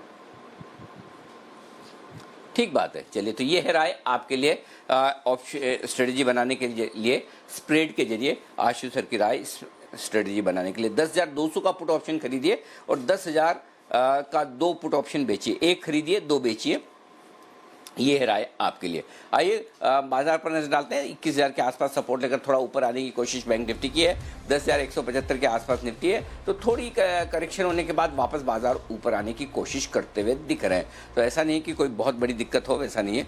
थोड़ी बहुत प्रॉफिट बुकिंग जो आना लाजमी है वो आती दिख भी रही है। कुछ बेहतरीन रिसर्च हमारी टीम आपके सामने लेकर आएगी, साथ ही नतीजों पर हमारी रिसर्च टीम की तरफ से आपको पूर्वानुमान भी मिलेंगे, वो भी हम आपको बताएंगे। और टाइटन का अनुमान लेकर देवांशी हमारे साथ तैयार है, तो पहले देवांशी से पूछ लेते हैं टाइटन के रिजल्ट्स कैसे आने वाले हैं। देवांशी बताइए। बिल्कुल अनिल जी, आप देखिए जो चौथी तिमाही का अपडेट दिया था कंपनी ने, उसी में उन्होंने कह दिया था कि पहले 2 महीने तो अच्छे रहे थे, लेकिन उसके बाद जो मार्च में लॉकडाउन शुरू होता हुआ दिखा, उसमें उनके काफी स्टोर्स बंद रहे हैं। तो जो ज्वेलरी सेगमेंट है यहाँ पे करीब 5% तक की गिरावट आती हुई दिखी थी। तो अनुमान है ही कि अंदाजा है मार्केट को कि इस बार जो नतीजे हैं थोड़े से कम आते हुए दिखेंगे, और जो आय है करीब 4% तक कम होते हुए दिख सकती है। कामकाजी मुनाफा इस बार करीब 10% तक कम होने का अनुमान बनता हुआ दिख रहा है, और मार्जिन आप देखिए करीब 9% के आसपास आ सकते हैं, 10% से घटकर। अब आपको जो अकाउंटिंग स्टैंडर्ड्स में जो बदलाव होते हुए दिखेंगे, उसके चलते हल्के से मार्जिन से या कामकाजी मुनाफे में बढ़त दिख सकती है। लेकिन अगर आप एडजस्टेड देखें तो नंबर्स में कमी आती हुई दिख सकती है। साथ ही अगर मुनाफे की बात करें तो करीब 10% मुनाफा कम होने का ही अनुमान बनता हुआ दिख रहा है। मैं आपको बता दूं, अगर टैक्स खर्च में थोड़ी सी कमी आती है तो यहाँ से थोड़ा सा सहारा जरूर मिलता हुआ दिखेगा। ये देखना होगा कि कंपनी के जो खर्च है या कॉस्ट है, फिक्स कॉस्ट, वो कितने ज्यादा बढ़ते हुए दिखे थे, जिसके चलते उनके मार्जिन या कामकाजी मुनाफे पर असर होता हुआ दिखा है। इसके चलते अब कितने नए स्टोर्स खुल चुके हैं और वहां पे किस तरह से मांग आ रही है, जो मैनेजमेंट की कमेंट्री है, इस पर नजर रहेगी। फिलहाल ये जो 1 या 2 महीना है, इसमें कितनी ज्यादा ग्रोथ देखने मिली है, और साथ ही जो सोने की कीमतें हैं ये थोड़ी सी बड़ी हैं, तो इसके चलते भी मांग पर असर होती हुई दिखेगी। रखेगी और लॉकडाउन में कुल मिला के बिक्री पर कितना असर हुआ है इस पर भी नजर रहेगी। तो कुल मिला के नंबर्स से बहुत ज्यादा अच्छे नंबर्स की उम्मीद नहीं है, लेकिन मैनेजमेंट कमेंट्री काफी अहम होगी। ओके, नतीजे तो बहुत अच्छे आएंगे नहीं जैसा कि उम्मीद भी है, लेकिन मैनेजमेंट आगे के लिए क्या गाइडेंस देता है वो होगा अहम। वागले साहब, नतीजों से पहले टाइटन खरीदना है या बेचना है या नोटा है आपका?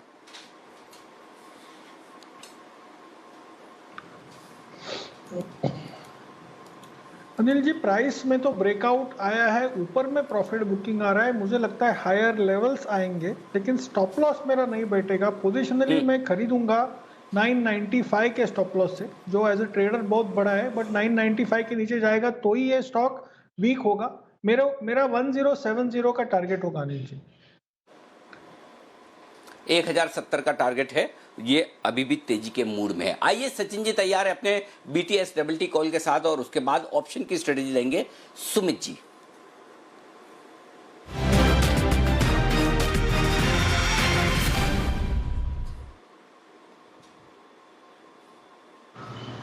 बनाए सर। अनिल जी, यहाँ पर खरीदारी करनी है इंडसइंड बैंक पे। ये पर्टिकुलर स्टॉक हमने फ्राइडे के सेशन में भी दिया था अराउंड 422 के आसपास। मैंने टारगेट एक रखा था अराउंड 480 का। तो रीआइटरेट कर रहा हूँ, यहाँ पर फ्रेश लॉन्ग्स अभी भी वापस ऐड किए जा सकते हैं। एक अच्छा करेक्शन मिला है इंट्राडे के दौरान। सो 434 के स्टॉप लॉस के साथ, एक रिवाइज स्टॉप लॉस के साथ फ्रेश एडिशंस भी करने चाहिए काउंटर में। ऊपर के लेवल्स अभी भी इंटैक्ट है अराउंड 480 तक। तो मुझे लग रहा है यहाँ पर एक अच्छी अपॉर्चुनिटी मिली है इंट्राडे में, एंड मुझे लग रहा है इस इंट्राडे अपॉर्चुनिटी में वापस बाइंग ही करनी चाहिए जिस तरीके से इसका सेटअप है। तो 480 के टारगेट के लिए इंडसइंड बैंक खरीदना है 434 के स्टॉप लॉस के साथ। सर 480 टारगेट एंड 434 का स्टॉप लॉस। टारगेट तो मिल गया है, स्टॉप लॉस ओके 434 के स्टॉप लॉस से खरीदना है 480 के टारगेट के लिए। 480 का टारगेट, 434 का स्टॉप लॉस। बिगुल छोटा ऑप्शन बड़ी कमाई। सुमित जी।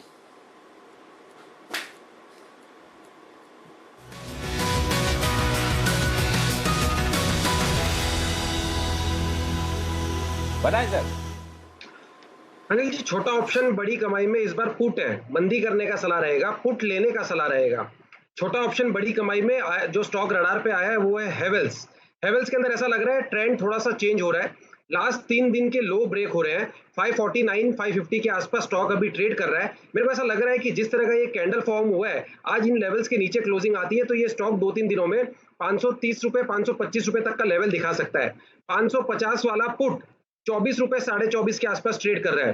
हेवेल्स का 550 वाला पुट 24 रुपए 24.5 के आसपास ट्रेड कर रहा है। इसको खरीदारी करें। नीचे के अंदर 16 रुपए या 18 रुपए के आसपास का स्टॉप लॉस लगाएं। 16 रुपए टू बी वेरी प्रिसाइज। जो टारगेट्स मैंने हेवेल्स के बताए हैं वो अचीव होने पे इस पुट के टारगेट हो जाएंगे ऊपर में 35 रुपए से लेके 38 रुपए तक के। हेवेल्स का 550 का पुट खरीदारी करें। 35 रुपए से लेके 38 रुपए तक का मूव इस हफ्ते में देखने को मिल सकता है। नीचे में 16 रुपए या 18 रुपए का स्टॉप लॉस लगाना होगा। अच्छा सुमित जी, पहले तो आप बहुत मुश्किल से शॉर्ट कॉल देते ही नहीं थे, मतलब बहुत दिनों बाद मर्जी हुई तो देंगे, बिल्कुल ही नहीं। आजकल तो थोड़ा जल्दी देने लग गए, मतलब थोड़ा मार्केट कमजोरी दिखाता तो दे देते हैं, ऐसा क्यों? अनिल जी, ऐसा है कि मार्केट्स आजकल वोलेटाइल बहुत हो रखे हैं और सडन स्विंग्स आते हैं 1-2 दिन के अंदर ही। और अब मेरे को जिस तरह से मार्केट्स के अंदर तेजी आई है 9,000 8,800 के लेवल से, अब ऐसा लगता है कि 10,300 10,500 के आसपास मार्केट एक बार यहाँ पे अटकना चाहिए। इतनी बड़ी रैली आई है तो प्रॉफिट बुकिंग आनी चाहिए। तो जो स्टॉक बेस्ट कन्विंसिंग सेल दिखता है उसको जल्दी पकड़ना समझदारी है, और पकड़ना भी चाहिए क्योंकि बहुत लोग वेट करते रहते हैं मंदी के कॉल के लिए भी, पुट खरीदने के लिए भी। तो इसीलिए पुट का कॉल या मंदी का कॉल देने में मेरे को ऐसा लगता है कि जैसे पकड़ में आए वैसे दे देना चाहिए। बिल्कुल ठीक बात है। अच्छा, और आज एक भी एल्गो ट्रेड कुणाल जी आपने दिया नहीं, सुमित जी ने भी सुबह सुबह 2 सैटेलाइट छोड़े, अभी तो एक भी नहीं। इसकी वजह क्या है? क्या ब्रॉडर मार्केट में, क्या कैश के स्टॉक में थोड़ी प्रॉफिट बुकिंग दिख रही है क्या कुणाल जी? अनिल जी देखिए, बाजार ये तय नहीं कर पा रहा है कि किस तरफ जाना है, क्योंकि देखिए अनिल जी, अगर आपको याद हो 2-3 सत्र पहले हम बात कर रहे थे कि 21,500 बैंक निफ्टी के लिए एक अहम स्तर है और उसके ऊपर जब क्लोज आएगा तो एक बड़ी तेजी बनेगी। आज भी अनिल जी देखिए कि ऐसा लग रहा था कि उसके ऊपर क्लोज आएगा, लेकिन आया नहीं। तो एक बार ब्रेकआउट आ जाए अनिल जी, तब फिर बड़ी तेजी बनेगी। तो अभी बाजार थोड़ा डामाडोल है और इसीलिए सावधानी बरतने में बेहतरी है। तो हम लोग, मैं और राकेश जी, बहुत कॉशियसली ट्रेड कर रहे हैं। हाँ, मतलब कोशिश है ना, ऐसा राकेश जी जाग तो रहना, आप एकदम अलर्ट तो है ना, चार्ट वार्ट ढूंढ तो रहना, ऐसा नहीं कि मतलब चार्ट वार्ट बंद करके खाली शो सुन रहे हो, देख रहे हो, ऐसा तो नहीं है ना? नहीं अनिल जी, बिल्कुल पूरे अलर्ट हैं और पूरा मतलब कि शो भी देख रहे हैं अनिल जी, चार्ट्स भी देख रहा हूँ, सुन भी रहा हूँ। और एक अपडेट भी अनिल जी, सुबह भी आपने जब यूनाइटेड स्पिरिट्स रिकमेंड किया था तो आपने बोला था कि दिल्ली में 10 तारीख से वो जो 70% वाला कोविड टैक्स है अनिल जी, वो चले जाएगा। थोड़ी देर पहले मानसी ने भी अपडेट दिया था कि वो 70% वाला टैक्स चले जाएगा। तो अनिल जी पूरे अलर्ट है, बट आप लोग एक अपडेट देना रह गया कि दिल्ली सरकार ने वैट बढ़ा दिया अनिल जी। क्या वो टैक्स हटा के थोड़ा सा वैट बढ़ा है, परसेंटेज मुझे मालूम नहीं है, बट वैट बढ़ा दिया अनिल जी लीकर के ऊपर। अच्छा, ओहो, पहले चीज जो 70% टैक्स हट रहा है उसकी हार्दिक बधाई आपको, और जो ये वैट बढ़ रहा है इसकी हार्दिक सहानुभूति। बस यही कह सकता हूँ। क्या हम तो दोनों तरफ आपके साथ में भावनाएं अपनी व्यक्त कर सकते हैं। आशु सर कुछ कह रहे हैं इस बात में। जी आशु सर। वैसे अनिल जी, आपने ये भी कुणाल जी को ना बहुत अच्छा पकड़ा है। देखो, अभी आपने ये भी ऑब्जर्व कर लिया, वसीम जी भी मंदी की कॉल देते हैं और सुमित को भी आपने पूछ लिया। कुणाल जी ने आजकल बहुत टाइम से कोई मंदी की कॉल नहीं दी है, तो आपने बिल्कुल सही पकड़ लिया। मतलब जो आपकी पकड़ है ना, जैसे वो स्टॉक पे और लेवल पे और एनालिस्ट पे, वो बिल्कुल सही है। और मेरा भी सवाल कुणाल जी से है कि अगर असमंजस में है, मैं हिंदी बोलने की कोशिश कर रहा हूँ जी, कुणाल जी ऐसी मतलब मुश्किल वर्ड, अगर वो ऐसे असमंजस में है तो कुछ और ज्ञान डालें कि कौन से लेवल के ऊपर या नीचे बेचेंगे, ताकि हम थोड़ी सी तैयारी कर लें उसके लिए।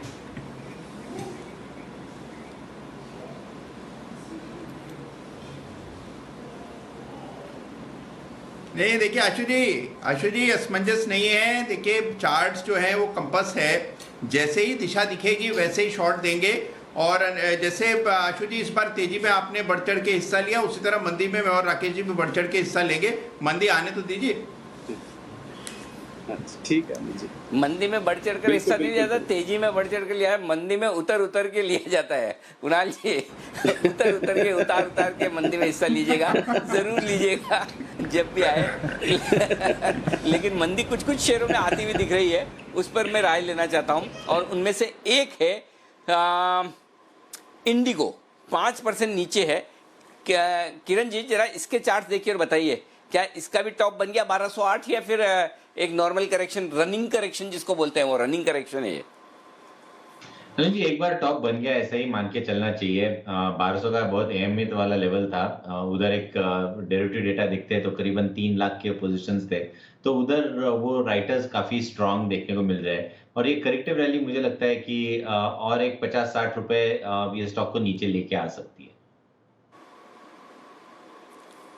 ओके, तो ये है इंटरग्लोब एविएशन, यानी कि यहाँ पर इंडिगो पर आपके लिए राय। एक और मजबूत शेयर जो आज कमजोर हुआ है वो है डीवीज लैब। वागले साहब जरा इसके चार्ट देखिए, डीवीज के 2400 रुपए से थोड़ा नीचे आया है, खरीदने का लेवल कहाँ सही है?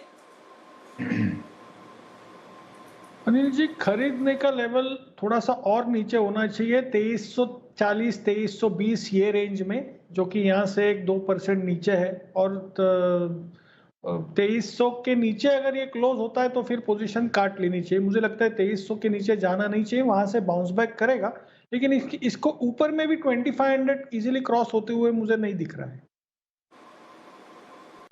ओके, ठीक है, ये है राय। डीएलएफ एक और स्टॉक है जहां पर थोड़ी कमजोरी हुई, 153 के आसपास आया है एक मजबूती के बाद। तो डीएलएफ के चार्ट्स बताइए जरा बंसल जी, और इस पर राय दीजिए। देखिए अनिल जी, डीएलएफ का अगर आप टेक्निकल रुझान देखें तो ऊपर से अनिल जी करेक्शन देखने को मिली है। गैप अप ओपनिंग हुई थी स्टॉक के अंदर, उसके बाद एक करेक्शन आई है नीचे में, यहाँ पर 150 के अराउंड एक अहम सपोर्ट है। तो as of now Anil ji avoid करेंगे। 150 के नीचे निकलेगा तब शॉर्टिंग की राय होगी। किसी ने लॉन्ग करा हुआ है तो 150 का स्टॉप लॉस लगाए। ओके, और इस बीच पीवीआर के नतीजों पर एक बार जल्दी से हम मानसी हमारे साथ तैयार है, उन पूछ लेते हैं कि पीवीआर के नतीजे किस तरह, माफ कीजिएगा कुशल हमारे साथ तैयार है, कुशल से पूछ लेते हैं पीवीआर के रिजल्ट्स कैसे आएंगे। कुशल बताएं। बिल्कुल अनिल जी, तो देखिए पीवीआर के नंबर्स जो है वो काफी खराब रहने का अनुमान है। जैसे कि हम जानते हैं कि मिड मार्च यानी कि 15 मार्च के बाद से तो काफी सारे सिनेमा हॉल्स जो है बंद होते हुए नजर आए थे। तो जाहिर सी बात है कि इनकी आय पर इम्पैक्ट होता हुआ नजर आएगा। और ये जो भी आंकड़े मैं बता रहा हूँ आपको, इसमें जो नया अकाउंटिंग स्टैंडर्ड है IND AS 116 उसको फैक्टर इन किया गया है। तो हो सकता है कि कंपेरेटिबिलिटी ना हो, पर नंबर्स के लिहाज से अगर आप देखेंगे तो मुनाफे जो है कंपनी का, इनफैक्ट जो मुनाफा था पिछले साल 46 करोड़ का, उसके मुकाबले 52 करोड़ का, माफ कीजिएगा, घाटा आपको देखने को मिल सकता है। साथ ही कंपनी की रेवेन्यू जिसकी मैं बात कर रहा था कि यहाँ पर फुटफॉल्स जो है करीब 28% गिरने का अनुमान है। और उस वजह से अगर आप इनकी आय देखेंगे तो करीब 21% की गिरावट वहां पर देखने को मिलेगी। इनफैक्ट इनके जो फूड एंड बेवरेज सेगमेंट है वहां पे भी 20-22% का फॉल रहेगा। और साथ ही इनफैक्ट अगर आप देखेंगे जो विज्ञापन आय है, जो एक काफी मेन कंट्रीब्यूटर है इनकी रेवेन्यू में, उसमें भी 25% का फॉल हमें देखने को मिलेगा। तो उस वजह से रेवेन्यू पर 20-22% का फॉल आता हुआ नेट टोटल में आपको नजर आएगा। साथ ही कंपनी की मार्जिन अगर आप देखें तो यहाँ पर भी एक बड़ा हिट आता हुआ नजर आ सकता है। और 19% के मुकाबले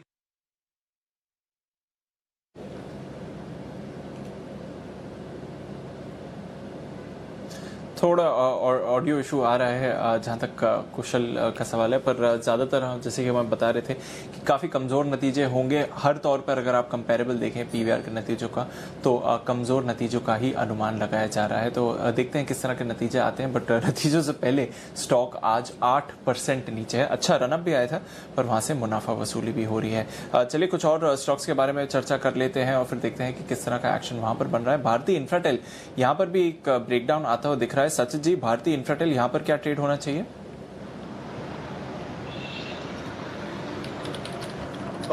यहाँ पर मुझे लग रहा है एक कंसोलिडेशन बैंड में स्लिप हो गया है स्टॉक अराउंड 220। जब तक ब्रेक नहीं होता, आई थिंक मुझे लग रहा है वहाँ पर वीकनेस इतनी हावी नहीं होगी। एंड ऊपर के लेवल्स अगर हम देखें तो काफ़ी वेल डिफाइंड है, अराउंड 245-250 इस पर्टिकुलर रेंज के ऊपर जब ब्रेकआउट होगा मुझे लग रहा है उसके बाद स्टॉक में मोमेंटम आना चाहिए। बट फिलहाल जिस तरीके से स्ट्रक्चर है, मुझे लग रहा है एक साइडवेज कंसोलिडेशन की एक्सपेक्टेशन होगी यहाँ पर 240 से लेके 220 इस पर्टिकुलर रेंज में। तो मुझे लग रहा है थोड़ा सा साइडवेज होना चाहिए काउंटर, वीकनेस इतनी नहीं नजर आ रही है। ओके, थोड़ा साइडवेज रहेगा काउंटर, उतनी भी नहीं नजर आ रही है इस समय भारतीय इंफ्राटेल पर। टोरेंट पावर, बंसल जी जरा इस पर राय दीजिए, क्योंकि आज वैसे तो स्टॉक ने 52 वीक का नया हाई बनाया है, पर उसके बाद काफी तेज गिरावट हुई है। फिलहाल प्रेशर में आ रहा है। बाकी पावर स्टॉक्स में थोड़ी मुनाफा वसूली चल रही है, पर इस करेक्शन पर खरीदना चाहिए या फिर मूव हो गई अब इसकी? नहीं दीपांशु, डेफिनेटली खरीदना चाहिए। पावर स्पेस में अगर आप देखें तो सबसे बेहतरीन टेक्निकल रुझान टोरेंट पावर का है। एकमात्र पावर काउंटर है एफएनओ के अंदर जो नए लाइफ टाइम हाई जिसने टच करे थे। एक करेक्शन देखने को मिल रही है यहाँ 328, 323, 328 फीट, 323 का जो जोन है काफी स्ट्रॉन्ग सपोर्ट जोन है। किसी का अगर 1 से 1.5 महीने का नजरिया हो तो थोड़ी सी करेक्शन पर इन स्तरों पर इस स्टॉक को डेफिनेटली बाय एंड होल्ड करना चाहिए। एक री रेटिंग का कैंडिडेट लगता है टोरेंट पावर। ओके, तो इन स्तरों पर खरीदना चाहिए। आज की जो गिरावट आई है 52 वीक हाई छूने के बाद, वहां पर आप फ्रेश खरीदारी कर सकते हैं टोरेंट पावर पर। वैसे आज ज्यादातर पावर स्टॉक्स में आप देख रहे हैं कि हल्की सी मुनाफा वसूली आ रही है। टाटा पावर हो या अदानी पावर हो, वहां पर आप हल्का सा प्रेशर जरूर आते हुए देख रहे हैं। पर नजर रखिए इन स्टॉक्स पर, वैसे काफी एक्टिव रहे हैं। इन्फोएज, इस पर भी खरीदारी आती हुई दिख रही है। सुमित जी, 5-5.5% ऊपर है आज ट्रेड में, यहाँ पर कोई कॉल लेनी चाहिए? दीपांशु, या इन्फोएज में देखिए एक लोअर लेवल से अच्छा खासा रिकवरी, अच्छा खासा बाउंस देखने को मिला है। लास्ट 2-3 दिन के हाईज ब्रेक हुए हैं। 2640 के आसपास स्टॉक ट्रेड कर रहा है। अब बिल्कुल इसके अंदर एक रिकवरी, एक बाउंस देखने को मिल सकता है, जिसमें 2730 से लेकर 2750 तक का मूव देखने को मिल सकता है। स्टॉक का नीचे में 2530-2540 के आसपास का सपोर्ट है। तो जब तक ये लेवल्स नहीं टूटेंगे तब तक बाय पोजीशंस होल्ड करके चले और ऊपर में 2700 के ऊपर में प्रॉफिट बुकिंग करके चलने की सलाह रहेगी। ओके, इन्फो एज पर नजर रखिए। कुणाल जी, एक कैश स्टॉक जिसके बारे में आज जैन साहब सुबह बात करके गए थे और उन्होंने रेकमेंड भी किया था, स्टार सीमेंट, अच्छी तेजी वहां पर आती हुई दिखी है। लगभग 12-13% की तेजी है। क्या करना चाहिए स्टार सीमेंट पर? इन लेवल्स पर मुनाफा बुक कर लेना चाहिए? देखिए, अभी भी इसमें कुछ टीम बाकी दिखाई देती है दीपांशु। मुझे लगता है कि 94-95 के आसपास ये स्टॉक चला जाए तो वहां पर मुनाफा बुक करें। फिलहाल होल्ड करने की मेरी राय है। एक बड़ा ब्रेकआउट आज चार्ट पर आता हुआ दिख रहा है, थोड़ा सा इलिक्विड काउंटर है, लेकिन अगर आप एक स्टॉप लॉस रखें 84 रुपए के आसपास, तो मुझे लगता है कि इसमें 94 तक जाने की क्षमता है, तो बिल्कुल होल्ड करें। 84 का स्टॉप लॉस रखें, 94 का टारगेट। बिल्कुल, तो 94 का टारगेट आप रख सकते हैं। अभी भी थोड़ी और अपस्ट्रीम बाकी है जहां तक स्टार सीमेंट का सवाल है। चलिए बिगुल बजाते हैं सुमित जी के लिए BTSTT का।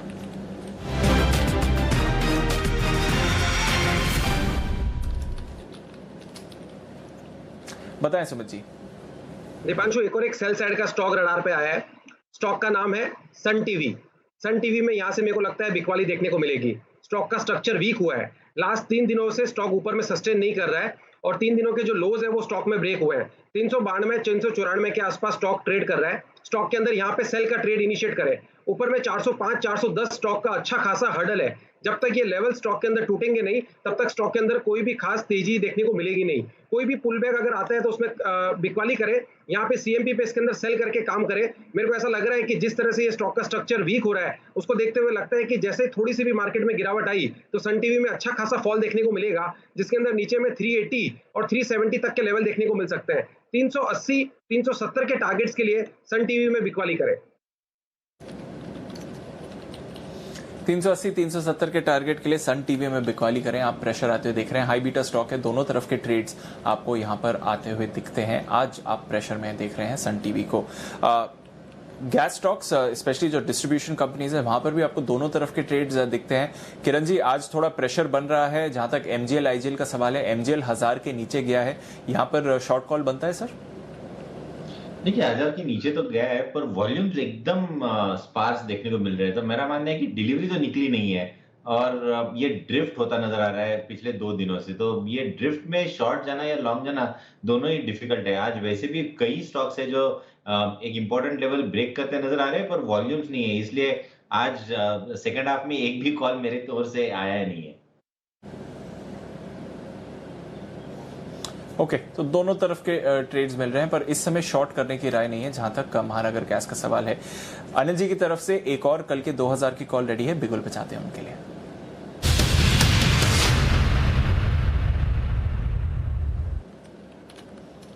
बताएं सर। डीप शॉर्ट करने की राय है और अब मेरा सरकारी बैंकों से फोकस शिफ्ट होकर थोड़ा NBFC की तरफ जा रहा है, क्योंकि देखो आपको शॉर्ट करना है तो शॉर्ट करने के लिए एक ही जगह है, बैंक्स और फाइनेंशियल्स, वहीं शॉर्ट करना चाहिए, बाकी कहीं तो शॉर्ट करने की कोशिश भी ना करें। तो पिरामल एंटरप्राइजेस PEL थोड़ा गिरा हुआ जरूर है, 1085 के आसपास ट्रेड कर रहा है, 1085, यहाँ पर 1080-85 की रेंज में भी शॉर्ट कर सकते हैं। थोड़ा ऊपर आए 1100-1110 तक तब भी और शॉर्ट करें, तो इसे पोजिशनली चूंकि आप कल के लिए शॉर्ट करें तो अब से लेकर क्लोजिंग तक आप जहां भी ऊपर में मिले वहां शॉर्ट कर सकते हैं। 1120 ये आपका स्टॉप लॉस का लेवल होगा जिसके लिए शॉर्ट करना है आपको। 1065 पहला टारगेट होगा जहां पर आपके 2000 बन जाएंगे, 1050 और फाइनली 1025 के टारगेट के लिए आपको यहाँ पर शॉर्ट होल्ड करना चाहिए। ये स्टॉक मेरे रडार पे तब से आ रहा था जब आपने सुमित जी को सवाल पूछा था और सुमित जी कह भी रहे थे कि मैं थोड़ी देर इंतजार करूंगा, कुछ और लेवल टूट जाए उसके बाद मैं शॉर्ट कॉल की तरफ होऊंगा। मेरे ख्याल से वो लेवल्स अब टूटते हुए भी दिख रहे हैं और यहाँ पर मुझे लगता है कि जो NBFC जो पिछले कुछ दिनों में तेजी से भागे हैं वहाँ पर एक अच्छा करेक्शन देखने को मिल सकता है। तो वो करेक्शन आपको बैंक्स फाइनेंशियल में थोड़ा सा सावधान रहने की कोशिश कर रहा है। बाकी बाजार में तेजी कीजिए, मैं फिर कर रहा हूँ कि मैं निफ्टी पर, बैंक निफ्टी पर अभी भी, स्पेशली निफ्टी पर, नॉट बैंक निफ्टी पर मैं अभी भी बेरिश नहीं हूँ, क्योंकि अभी भी 10,000 के ऊपर जब तक निफ्टी है तब तक चिंता की बात नहीं। लेकिन बैंक्स फाइनेंशियल्स यहाँ पे थोड़ा सा आपको हल्का रहना है, सावधान रहना है, और अगर शॉर्ट करना तो यही करना है, वो भी स्टेगर्ड मैनर में। ऊपर आए तो आप और शॉर्ट कीजिए, तो यहाँ से लेकर 1110 तक आप शॉर्ट कर सकते हैं। 1120 का स्टॉप लॉस रखिए, 1065, 1050, 1025 के टारगेट के लिए पीरामल में आपकी बिकवाली करने की राय, ये मेरी तरफ से शॉर्ट कॉल। बिल्कुल, बैंक्स, NBFCs और उसमें भी स्टॉक स्पेसिफिक एक्शन अगर आप देखें तो फिर कुछ स्टॉक्स काफी कमजोर लग रहे हैं। उसमें जैसे एक है पिरामल एंटरप्राइजेस, काफी अच्छी तेजी भी आई थी और अब मुनाफा वसूली या फिर करेक्शन के लिए भी स्टॉक तैयार होता हुआ दिख रहा है, तो शॉर्ट कर सकते हैं पिरामल एंटरप्राइजेस पर। यह है आपके लिए सलाह। चलिए अब एक बिगुल बजाते हैं चार्ट कॉर्नर का कुणाल जी राकेश जी के लिए।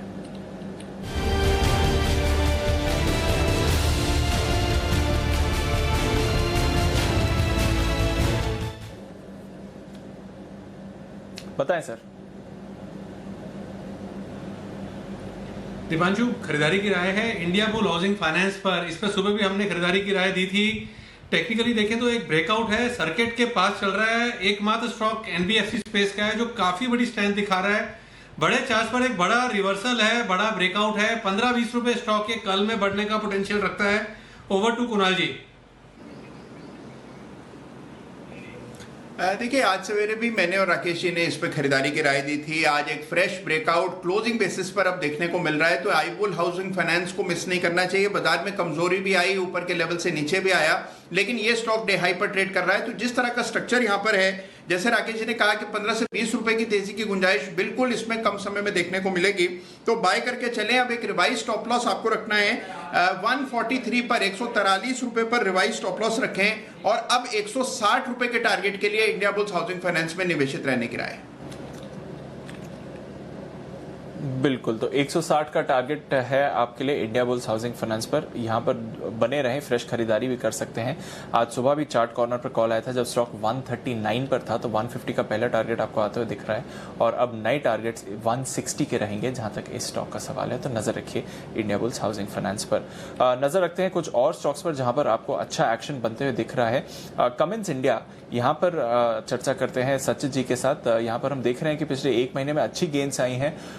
आने वाले शुक्रवार को इसके नतीजे भी आ रहे हैं। सचित जी, कमिंस इंडिया पर कोई राय? 400 के ऊपर थोड़ी रेजिस्टेंस स्टॉक फेस कर रहा है, पर ऊपर जा सकता है, कोई फ्रेश खरीदारी करनी चाहिए यहाँ पर? डीप, इनफैक्ट फ्राइडे के सेशन में मैंने यहाँ पर एक लॉन्ग रेकमेंड किया हुआ है एंड 420 के टारगेट के लिए ये लॉन्ग होल्ड करने की सलाह है। इनफैक्ट मुझे लग रहा है आज के सत्र में भी जिस तरीके से पोजीशन ऐड हुई है, तो यहाँ पे फ्रेश एडिशन ही लग रहे हैं लॉन्ग साइड पे। तो यहाँ पर इनफैक्ट आज का जो लो है अराउंड 386 का, तो आई थिंक वहाँ पर एक स्टॉप लॉस ट्रेल करना चाहिए एंड फ्रेश लॉन्ग्स भी ऐड कर सकते हैं for final target of around 420। तो मुझे कहीं ज़्यादा वीकनेस नहीं नजर आ रही है, इनफैक्ट काफ़ी अच्छी स्ट्रेंथ है एंड काफ़ी समय के बाद एक रिन्यूड स्ट्रेंथ आई थी फ्राइडे के सेशन में। मुझे लग रहा है ये पर्टिकुलर स्ट्रेंथ कंटिन्यू होनी चाहिए। बिल्कुल, तो स्ट्रेंथ कंटिन्यू होनी चाहिए कमिंस इंडिया पर और नजर रखिए इस स्टॉक पर। 420 के लक्ष्य के लिए स्टॉक तैयार होता हुआ दिख रहा है। वागले साहब, हीरो मोटो पर तो ओके, वागले साहब के पास मैं आइशर के बारे में बात करूं उससे पहले सुमित जी का सैटेलाइट कॉल तैयार है, बिल्कुल बचाते हैं उनके लिए।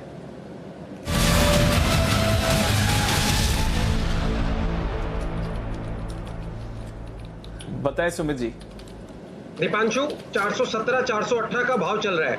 स्टॉक के अंदर ब्रेकआउट है। आईसीआईसीआई सिक्योरिटीज इस स्टॉक के अंदर ब्रेकआउट है। स्टॉक का ट्रेंड पॉजिटिव है। स्टॉक के अंदर यहाँ पे सीएमपी पे बाय बनता है। जिस तरह का स्टॉक के अंदर कैंडल फॉर्म हो रहा है और स्टॉक के अंदर वॉल्यूम्स भी 6 लाख प्लस के देखने को मिल रहे हैं, तो ये सब देखते हुए मेरे को ऐसा लगता है कि स्टॉक के अंदर यहाँ से बहुत बढ़िया और बहुत बड़ा स्पॉट देखने को मिलेगा। स्टॉक का ऊपर में जो टारगेट बनेगा 400 पहला बनेगा, 450 का दूसरा टारगेट बनेगा। 440 से 450 के टारगेट्स के लिए आईसीआईसीआई सिक्योरिटीज में लॉन्ग पोजीशंस इनिशिएट करें। जिन्होंने बना के रखा है वो अपना पोजीशंस को होल्ड करें। 400 लगाएं। इस स्टॉक के अंदर 1 से 2 दिनों में इसी हफ्ते में एक बड़ा स्पॉट देखने को मिलना चाहिए। 440 से 450 के टारगेट्स के लिए खरीदारी करें।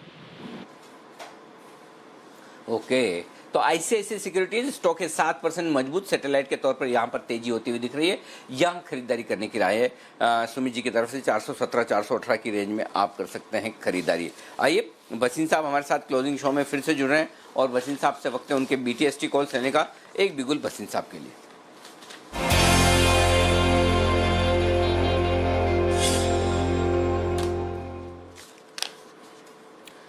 वसीम साहब स्वागत है सर, बनाएं बीटीएसटी कॉल्स। हाँ सर, तो दोनों सेल कॉल हैं, आप कहें तो मैं शुरू करूं? जी जी सर प्लीज। सर सेल का भाव 33 सवा 33 है। स्टील अथॉरिटी, तो आप शॉर्ट कीजिए, स्टॉप लॉस रखिए 34 रुपए 5 पैसे का और टारगेट 30.75 से 31। 30.75 से 31 रुपए ये टारगेट हो गया। Steel Authority of India SAIL में बिकवाली करने की राय है। 34 रुपए 5 पैसे का स्टॉप लॉस लगाइए। 33 सवा 33 की रेंज में शॉर्ट कीजिए। 31 रुपए पहला टारगेट है, 30.75 दूसरा टारगेट है। उस टारगेट के लिए आपको करनी है बिकवाली सेल में। दूसरा स्टॉक सर? दूसरा शॉर्ट है सर M&M, 472 से 474 का भाव है। ओके, इसमें आप स्टॉप लॉस रखिए 480 रुपए 81 रुपए 50 पैसे का और टारगेट होएगा 452 से 454। ओके 454 और दूसरा क्या बताया टारगेट सर? 452 से और 454 सर, 52 to 54। ओके, तो आज सारे के सारे शॉर्ट कॉल हैं सर। क्लोजिंग वाले शो में 5 शॉर्ट कॉल है। बिल्कुल सर, 3 2 बजे के शो में थे और 2 अब है सर। जी जी जी बिल्कुल। तो थोड़ी अच्छा, एक और सर एक जनरल ओपिनियन लेना चाहता हूँ आपसे, क्योंकि पिछले 1-1.5-2 महीने में आपने भरपूर बाय कॉल दिए हैं, बहुत सारे कॉल्स आपके लोगों ने ज़बरदस्त मुनाफा भी कमाया है, पोजिशनली भी, इंट्राडे भी। जहाँ जहाँ जिन लोगों को प्रॉफिट हो रहा है, भाव के आसपास है, या फिर जहाँ निकलने का मौका, एग्जिट करें, अपनी तेजी की पोजीशन हल्की कर लें, ये राय एकदम क्लियर कट है, क्रिस्टल क्लियर सबके लिए। 100% सर, क्रिस्टल क्लियर। बाजार यहाँ से 200-300 पॉइंट ऊपर जाए, मेरे को कोई वो नहीं है, लेकिन मैं अनकंफर्टेबल हूँ। मैं कह रहा हूँ यहाँ से लेके सेकेंड हाफ ऑफ जून बहुत वॉलेटाइल रहेगा, और फिर जब फॉल आता है उस समय आपके पास लेने की गुंजाइश नहीं होती। यहाँ पे हल्का करना और कैश रेस करना सबसे बढ़िया चीज है। ये नहीं मैं कह रहा कि आज टॉप है या कल है, 2-3 दिन बाजार रहेगा, लेकिन इस हफ्ते के बाद बहुत सावधान रहिए। So caution and raising profit sir is necessary over here. Absolutely, बिल्कुल। तो एकदम क्रिस्टल क्लियर एडवाइस है आपके लिए भसीन साहब की तरफ से। जब खरीदना था तब भी ठोक ठोक के कहा आप खरीदिए, और मुझे याद है जब 8000 था तो आप बोलते भी थे कि ठीक है 100 200 150 पॉइंट 50 पॉइंट निफ्टी नीचे चला जाए पॉसिबल है, लेकिन लेने का वो एकदम एग्जैक्टली आप ये सोचेंगे बिल्कुल टॉप पे और बिल्कुल बॉटम पे। वैसे तो बिल्कुल टॉप और बॉटम पे ही बताया जा रहा है, फिर भी ठीक है 100 200 पॉइंट ऊपर नीचे हो जाए वो एक अलग चीज़ है, लेकिन आपको प्रॉफिट बुक करते रहना है, ये भसीन साहब की राय है। और अब आप शॉर्ट साइड पर भी कॉल्स ले सकते हैं, और आप देखिए शॉर्ट साइड पर भी कॉल आपको कब मिल रहे हैं, जब बाजार हरे निशान में मजबूती के साथ है, तब आपको सारे शॉर्ट कॉल आते हुए दिख रहे हैं। तो ऐसा भी नहीं कि खराब होने के बाद मिल रहे हैं, अच्छे मार्केट में मिल रहे हैं आपके लिए। शुक्रिया भसीन साहब ये कॉल्स देने के लिए। तो Tata Steel, Kotak Bank, ICICI, SAIL, Mahindra and Mahindra, तो एक मेटल, दूसरा बैंक, ये 2 दिख रहे हैं कमजोर। M&M तो अभी थोड़ी देर पहले आशु जी ने भी राय दी थी, आशु जी ने कहा भी था कि हमने हमारे क्लाइंट्स को भी शॉर्ट कॉल दिया है, और यहाँ पर भी उनके लिए शॉर्ट कॉल उन्होंने 25-30 रुपये नीचे का टारगेट M&M के लिए दिया है। तो M&M शॉर्ट और दूसरा भारत फोर्ज लॉन्ग, ये कॉल था आशु सर की तरफ से भी। तो ये सारे कॉल्स हैं जिन पर आपको फोकस करना है। जी हाँ, तो ये आपके लिए आज के कॉल्स आते हुए दिख रहे हैं इस वक्त। आइए कुछ मजबूत शेयरों की भी बात करें। बहुत कमजोरी वाले शेयरों की बात हो गई, जहां मजबूती है वहां और कितनी बन सकती है जानने की कोशिश कर लेते हैं।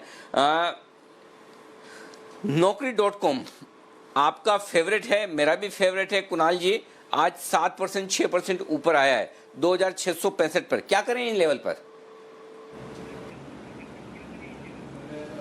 अनिल जी, इंतजार करना चाहिए। देखिए स्टॉक की अगर आप बात करें, वॉलेटाइल बहुत ज़्यादा है, बीटा भी बहुत हाई है।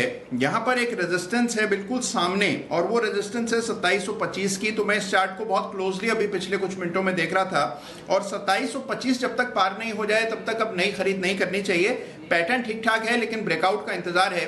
तो 2725 के ऊपर ही अब नई खरीद की राय देंगे। ओके, नज़र रखिए इन्फो एज पर, वहाँ पर आप काफ़ी मजबूत मूव्स आते हुए देख रहे हैं। कुछ और स्टॉक्स, स्पेशली कुछ कैश स्टॉक्स सीमेंट स्पेस से, वहाँ पर आपको अच्छा एक्शन है। प्रिज्म जॉनसन पर नज़र रखिए, 10% का अपर सर्किट वहाँ पर भी आया। ICICI सिक्योरिटीज़, जहाँ पर अभी थोड़ी देर पहले सैटेलाइट कॉल आया था, वहाँ पर एक बहुत बेहतरीन स्पाइक देखा है।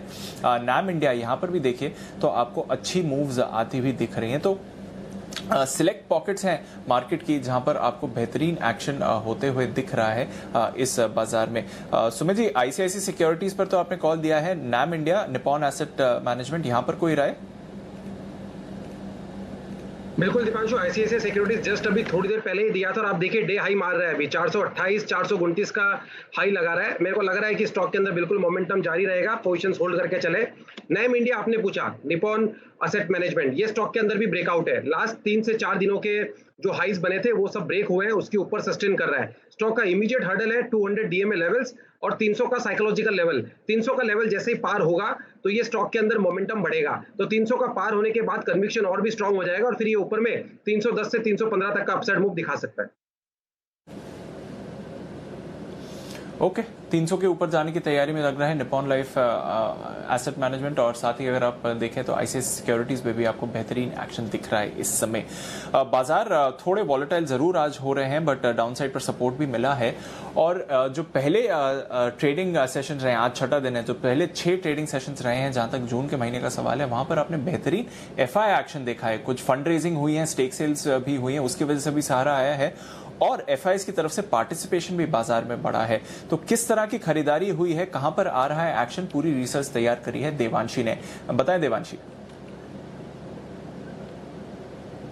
बिल्कुल दीपांशु, आप देखिए, अगर हम देखें तो पिछले अगर 5 या 7 ट्रेडिंग सेशन से देखें तो बाजार में अच्छी खरीदारी आती हुई दिखी है, और निफ्टी बैंक में भी हमने देखा अच्छे गेन्स आते हुए दिख रहे हैं। लेकिन इस बीच जो विदेशी निवेश या एफआईज है वो काफी ज्यादा एक्टिव होते हुए दिख रहे थे। और आप देखिए, अगर हमें सिर्फ जून की बात करूं, यानी कि 5 ट्रेडिंग सेशन की अगर मैं बात करूं, तो करीब 20,800 करोड़ तक की जो खरीदारी है वो केवल 5 ट्रेडिंग सेशन में आते हुए दिखे। यही नहीं, अगर 7 ट्रेडिंग सेशन की बात करें तो करीब 30,000 करोड़ की जो खरीदारी है वो एफआईज ने भारतीय बाजार में की है।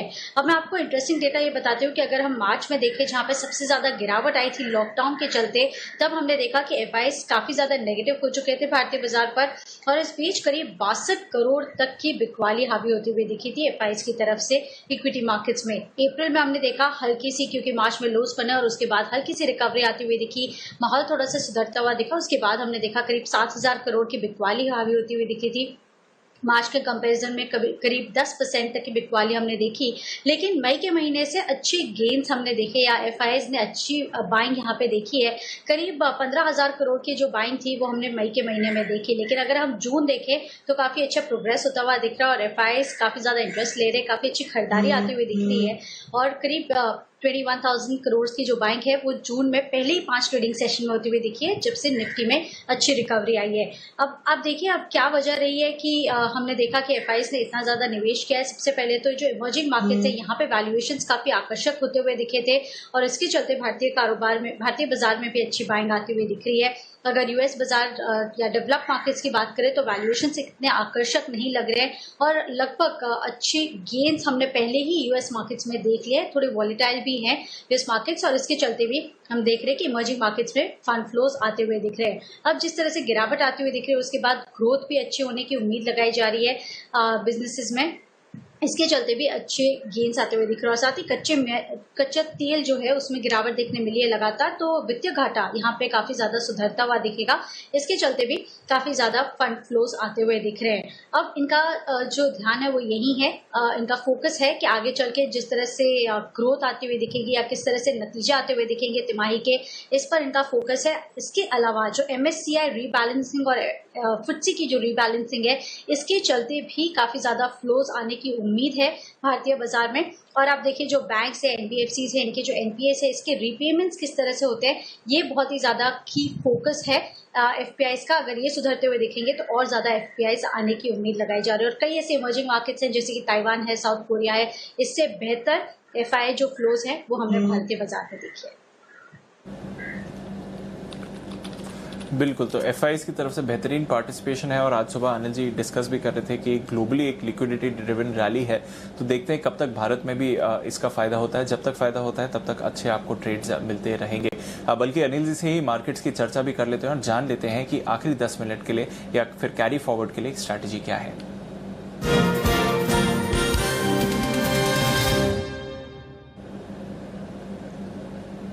अनिल जी, ग्लोबल क्यूज तो लार्जली पॉजिटिव ही लग रहे हैं या फिर थोड़े सपोर्टिव ही हैं। डाउ फ्यूचर्स देखिए सर, 140 अंक ऊपर है, तो वहां पर ज्यादा बदलाव नहीं है। यूरोप में मिला जुला ट्रेड हो रहा है, लगभग सपाट ही है, ज्यादा ऊपर ज्यादा ये नीचे यूरोप के बाजार नहीं है। कच्चे तेल को भी डाउन साइड अच्छा सहारा मिल रहा है, 3 महीने की ऊंचाई पर है, तो ज्यादातर पॉजिटिव ग्लोबल क्यूज ही हैं सर। दीप, देखिए 2 चीज़ें। पहली चीज़ तो ये कि अभी तक कोई संकेत ऐसा नहीं है जिसमें आप ये कहें कि मार्केट ने टॉप बना दिया, यू टर्न ले लिया या फिर यहाँ से ख़राब हो जाएगा। लेकिन पॉइंट ये कि पिछले हफ्ते 7% चढ़ने के बाद अमेरिकी बाजारों में थोड़ी बहुत प्रॉफिट बुकिंग अगर आ जाती है तो कोई गलत नहीं है। और कल शुक्रवार को 850 पॉइंट बढ़ने के बाद अगर डाउ फ्यूचर्स आज ऊपर दिख भी रहे तो भी इस बात की संभावना तो हमेशा रहेगी कि प्रॉफिट बुकिंग आ सकती है। अब धीमे धीमे डाउ भी आप वो 400-500 पॉइंट का मूव दिखाना फिर से शुरू कर रहा है, वॉलेटिलिटी फिर से बढ़ रही है। तो मेरा मेरा पॉइंट सिंपल है कि अगर तेजी की पोजीशन आप होल्ड कर रहे हैं तो आपको आपका स्टॉप लॉस पता होना चाहिए। वो स्टॉप लॉस है आपका निफ्टी पर 10,000 का है, यहाँ से 160 पॉइंट नीचे, और बैंक निफ्टी पर आपका स्टॉप लॉस है 20,900 का, यहाँ से लगभग 300 पॉइंट नीचे, 250 पॉइंट नीचे। वो स्टॉप लॉस आप मान कर चलें, पॉइंट नंबर 1। पॉइंट नंबर 2, अगर आप पोजीशन में हैं, आप चाहें तो हल्का फुल्का हेज कर लें या तो किसी तरह से ऑप्शंस के जरिए, तो वो ज़्यादा ठीक रहेगा। बाकी मेरा ये मानना है कि तेज़ी या मंदी की पोजीशन न्यूट्रल करके जाए, ज़्यादा बढ़िया है। कल को एक नए ट्रेडिंग सेशन के तौर पर देखेंगे, देखते क्या कुछ होता है। तो मेरा फ़िलहाल जिस तरह से आज ऊपरी स्तरों से प्रॉफिट बुकिंग आई है, उसको देखते हुए खरीद के जाने का इरादा नहीं है। शॉर्ट करने जैसा मार्केट अभी तक हुआ नहीं है, तो थोड़ा वेट एंड वॉच इंतज़ार करेंगे। अगर किसी को बेचना ही है तो बैंक्स NBFC में हल्की फुल्की आप बिकवाली कर सकते हैं, लेकिन निफ्टी में अभी भी मजबूती है, और ऐसे में आपको तेज़ी की पोजीशन 10,000 के स्टॉप लॉस के साथ होल्ड करनी चाहिए। बिल्कुल, तो 10,000 का स्टॉप लॉस और जो 21,000 का स्टॉप लॉस अनिल जी ने बताया था वो अभी भी होल्ड करता है, पर कोई फ्रेश पोजीशन नहीं लेके जाइए। थोड़े वॉलेटाइल हो रहे हैं बाजार इस समय, हम अपने बाजार भी देख रहे हैं, और अमेरिकी बाजारों में भी अगर ऊपरी स्तरों से प्रॉफिट बुकिंग होती है तो फिर उसका भी असर आपको देखने को मिलेगा। तो इसलिए नज़र रखिए जहाँ तक मार्केट्स का सवाल है, बट कोई फ्रेश पोजिशन मत बनाइए इस समय, यही सलाह आ रही है बाजार पर। देखते हैं, फिर भी 10,170 पर होल्ड कर रहा है निफ्टी इस समय, तो एक्शन तो अच्छा ही है, पर आगे जाकर किस तरह का मूव रहेगा वहीं पर आपको नज़र देखनी पड़ेगी। एक ब्रिटानिया में शार्प करेक्शन आते हुए दिखा है। सचिन जी, ब्रिटानिया पर आपकी राय? HUL पर तो आपने आज खरीदारी दी है, ब्रिटानिया पर क्या करना चाहिए? दीप, मुझे लग रहा है ब्रिटानिया में आई थिंक अपसाइड कहीं जाकर कैप हो चुकी है। जिस तरीके से एक स्विंग बना था अराउंड 3650 के आसपास, वो बनाने के बाद मुझे लग रहा है स्टॉक में ज़्यादा कुछ बचा नहीं है। मुझे लग रहा है इसी पर्टिकुलर कंसोलिडेशन जोन या साइडवेज जोन में चला जाएगा स्टॉक। नीचे अगर हम सपोर्ट देखें तो काफ़ी डीप है। इनफैक्ट 3240 ये एक लेवल मैं नोटिस कर रहा हूँ जहाँ तक ये पर्टिकुलर स्टॉक स्लिप होना चाहिए, बट स्ट्रक्चर वीक नहीं है। मुझे लग रहा है एक ब्रॉडर वेव कंसोलिडेशन में स्लिप हो सकता है स्टॉक। तो 3240 नीचे, एंड मुझे लग रहा है ऊपर 3600 के आसपास काफ़ी स्टिक्स रेजिस्टेंस है। तो इसी पर्टिकुलर रेंज में ये पर्टिकुलर एक्सपायरी निकलनी चाहिए ब्रिटानिया के।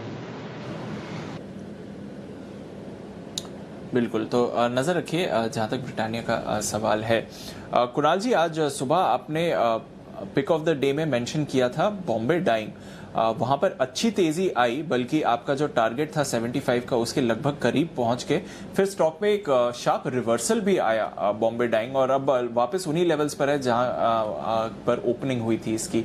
किस तरह से अप्रोच करना चाहिए जहां तक बॉम्बे डाइंग का सवाल है? कोई ट्रेड अब बन रहा है? अगर किसी की लॉन्ग पोजीशन है और टारगेट या स्टॉप लॉस नहीं ट्रिगर हुआ है तो कैरी फॉरवर्ड करनी चाहिए?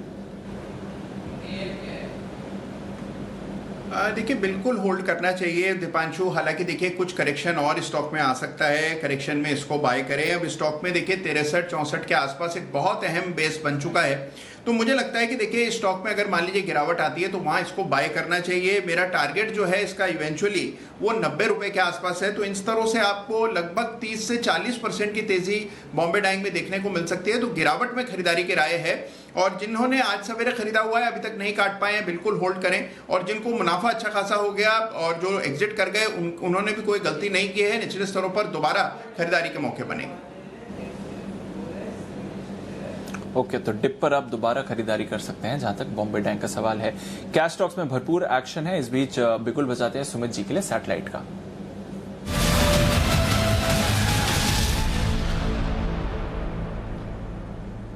बताएं सुमित जी। दीपांशु, थोड़ी देर पहले आईसीआईसीआई सिक्योरिटी दिया था 418 पे, 443 का हाई लग चुका है। 20 से 25 रुपए का अपसाइड मूव मिला है, बहुत अच्छा प्रॉफिट मिला होगा सबको। प्रॉफिट बुक करें, और अब जो मैं स्टॉक दे रहा हूं उसमें ले सकते हैं। 1 से 2 दिनों का ये ट्रेड है। 150-152 का अभी भाव है। स्टॉक का नाम है शेषाशाही पेपर स्टॉक्स के अंदर एक अपसाइड मूव देखने को मिल रहा है, और शेषाशाही पेपर मेरे को लग रहा है ब्रेकआउट दिखा रहा है। 150 के आसपास स्टॉक अभी ट्रेड कर रहा है। स्टॉक ने रिसेंट के स्विंग हाई तोड़े हैं। इस स्टॉक का मोमेंटम देखते हुए मेरे को लगता है कि ये स्टॉक ऊपर में 160 रुपए से लेके 170 रुपए तक का अपसाइड मूव दिखा सकता है। 160 का होगा इसका पहला टारगेट, 170 का होगा इसका दूसरा टारगेट। नीचे के अंदर स्टॉक का जो सपोर्ट है 142-144 के आसपास है। 142-144 के आसपास का स्टॉप लॉस लगाएं, स्टॉक को बाय करें। 160 से 170 के टारगेट होंगे। 1 से 2 दिनों का ये ट्रेड होगा। पेपर स्टॉक्स में मोमेंटम स्ट्रांग है, तो मेरे को लगता है 1 से 2 दिनों तक रैली ऊपर की तरफ देखने को मिलनी चाहिए। बिल्कुल, तो पेपर स्टॉक्स में स्ट्रॉन्ग मोमेंटम है। शेषशाही पेपर पर आपके लिए खरीदारी की राय आ रही है आज। नजर रखिए इस काउंटर पर। चलिए आखिरी कुछ कॉल्स पर बात कर लेते हैं और उसके बाद क्लोजिंग के लिए तैयार हो जाएंगे। कुणाल जी, मेरे को याद है ONGC हमने पिछले हफ्ते भी इस पर बात करी थी और आप लोगों की पिक भी रही है। ONGC आज 91 पर आ गया है। अभी भी उस ट्रेड को होल्ड करना चाहिए? देखिए, बहुत बढ़िया ब्रेकआउट हमने कई सारे ऑयल कंपनीज में देखा है दीपांशु, और आपने बिल्कुल सही कहा कि हमने प्रीवियस वीक में इस पर खरीदारी की राय दी थी। तेजी आई है, अभी भी तेजी की गुंजाइश है। जिस तरह का मोमेंटम सरकारी ऑयल कंपनीज में चल रहा है, बहुत मुमकिन है कि आपको 95 के ऊपर ये स्टॉक जाता हुआ नजर आए। 96 के आसपास अब अगला रेजिस्टेंस है। 91 का भाव है, तो 4-5 रुपए की तेजी की बिल्कुल संभावना है, लेकिन एक बहुत टाइट ट्रेलिंग स्टॉप लॉस रख करके ही अब ट्रेड करना चाहिए। स्टॉप लॉस 88 रुपीज के आसपास रखें और 95 के टारगेट से बने रहने की राय। ओके, तो बने रहिए, बट स्टॉप लॉस ट्रेल जरूर कर लीजिए जहां तक ONGC का सवाल है। देख लेते हैं आज का एक्शन फिर कैसे रहा है। काफी वॉलेटाइल डे हमने देखा बाजारों के लिए। हालांकि क्लोजिंग पॉजिटिव टेरिटरी में होने वाली है, पर ऊपरी स्तरों से आपने काफी तेज गिरावट देखी है। जहां तक निफ्टी बैंक निफ्टी दोनों का सवाल है, स्पेशली बैंक निफ्टी पर तो काफी तेज गिरावट हुई है और फिर निचले स्तरों से लगभग 150-200 अंक की रिकवरी भी आती हुई देखी है। गेल आज का स्टार ऑफ द डे था। सुबह भसीन साहब ने भी स्टॉक पर रिकमेंडेशन दी थी 7.5% की तेजी के साथ ही बाकी जो ऑयल एंड गैस सेक्टर के स्टॉक्स हैं वहां पर आपने अच्छी तेजी देखी थी, तो वहां पर भी बढ़िया एक्शन रहा है। और अनिल जी, बढ़िया ही एक्शन रहा है आज के पूरे बाजार में। हालांकि ऊपरी स्तरों से गिरावट जरूर हुई है। दीप, इस बीच में एक बार आशु सर कुछ अपडेट देना चाहते हैं, जल्दी से बाजार बंद हो उससे पहले उनके पास चलते हैं। आशु सर। अनिल जी, मैं सिर्फ अपडेट देना चाहता था कि M&M जो सेल कॉल दी थी वो डे लो पे बंद हो रहा है और सडनली लास्ट 2 मिनट के अंदर एक शार्प अप मूव आया भारत फोर्स के अंदर, जो कि 359 360 चल रहा था, सडनली 365 366 हो गया है। तो मुझे लगता है कि शॉर्ट टर्म प्रॉफिट ना बुक करें। इसमें कल भी एक गैप अप ओपनिंग हो सकती है और अच्छे पैसे मिल सकते हैं, तो भारत फोर्स को लेके जाना चाहिए। तो दोनों पेयर ट्रेड में अनिल जी, ये दोनों में अच्छे पैसे मिल रहे हैं इस वक्त। ओके, शेषशाही 163 रुपए पहुंच चुका है। टारगेट हिट होता हुआ बुक कर लिया जाए। सुमित जी, आपकी राय जल्दी से बता दें। बिल्कुल बिल्कुल अनिल जी, इंट्राडे में 10 रुपए मिल रहा है। 152 पे बातचीत का स्टार्ट किया था, 163 का हाई लगा है। ओके, बंसल जी भी एक अपडेट देना चाहते हैं, समय कम है। बंसल जी। देखिए Anil ji, India bull housing हमने अभी रिकमेंड करा है, यही कहना चाहता हूँ, इसको छोड़ना नहीं चाहिए अनिल जी। बहुत बड़ा अपमूव इसमें देखने को मिलेगा अगले 1-2 दिन में। जिन्होंने लिया है होल्ड करे, जिन्होंने नहीं लिया है मिस नहीं करना चाहिए इंडिया बुल हाउसिंग फाइनेंस को। इंडसइंड बैंक और HUL दोनों। सचिन जी, अपडेट जल्दी से। अनिल जी, दोनों में लॉन्ग्स कैरी करने ही चाहिए। मुझे कहीं पर भी वीकनेस नहीं नजर आ रही है दोनों स्ट्रक्चर में।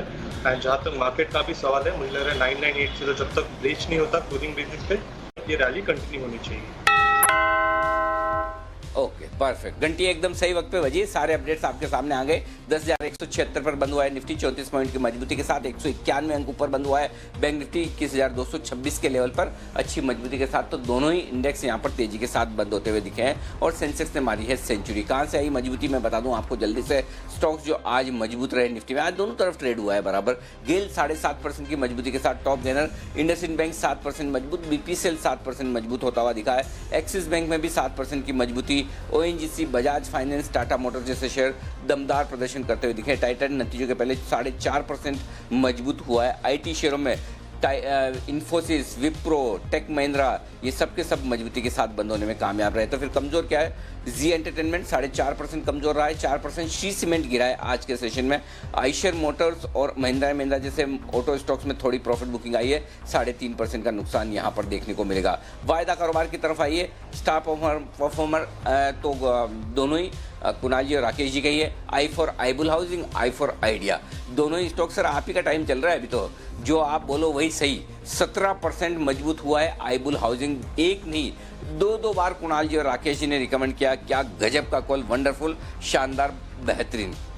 आइडिया, माय गॉड, मैं आइडिया पे जब भी कुणाल राकेश जी बहुत बुलिश होकर बोलते थे, मैं बड़ी शक की नज़र से इन्हें देखता था। लेकिन देखिए 10 रुपये 80 पैसे का बड़ा टारगेट भी आया, उसके ऊपर आज 12 रुपये 60 पैसे के लेवल तक पहुंचा है। तो आइडिया जबरदस्त कॉल राकेश जी का, बहुत हिम्मत वाला मजबूत कॉल। ये आज भी 15% ऊपर बंद हुआ है आज के सेशन में। अशोक लेलैंड कल शुक्रवार को सिर्फ और सिर्फ रिकमेंड करने की हिम्मत की थी आशु सर ने, और आज देखिए 10% ऊपर बंद हुआ है। मज़ा ये है कि जब आप एफएनओ के स्टॉक्स 10-10, 15-15% मजबूत बंद होते हुए देखें, कैश के स्टॉक्स में मजबूती होकर बंद होना बड़ा मुश्किल काम नहीं है, मुश्किल है। वहाँ पर मुश्किल काम सिर्फ ऐसे ही है जैसा हमारे सुमित जी बताते हैं कि 5 मिनट में स्टॉक भाग जाए, आईसीआईसीआई सिक्योरिटीज और शेषवाई जैसे कि 5-10%, वो मुश्किल है। लेकिन दिन भर में या गैप से ऊपर नीचे होना उतना मुश्किल काम नहीं है। लेकिन अशोक लेलैंड जैसे स्टॉक, ये बताना वाकई में बड़ी बात है। इंडसइंड बैंक, एचयूएल दोनों ही सचिन जी के शानदार कॉल। गेल ये एक और स्टॉक है जो आज सुबह भी बसीन साहब ने बताया था, खरीदारी की राय दी, 7% ये मजबूत बंद हुआ।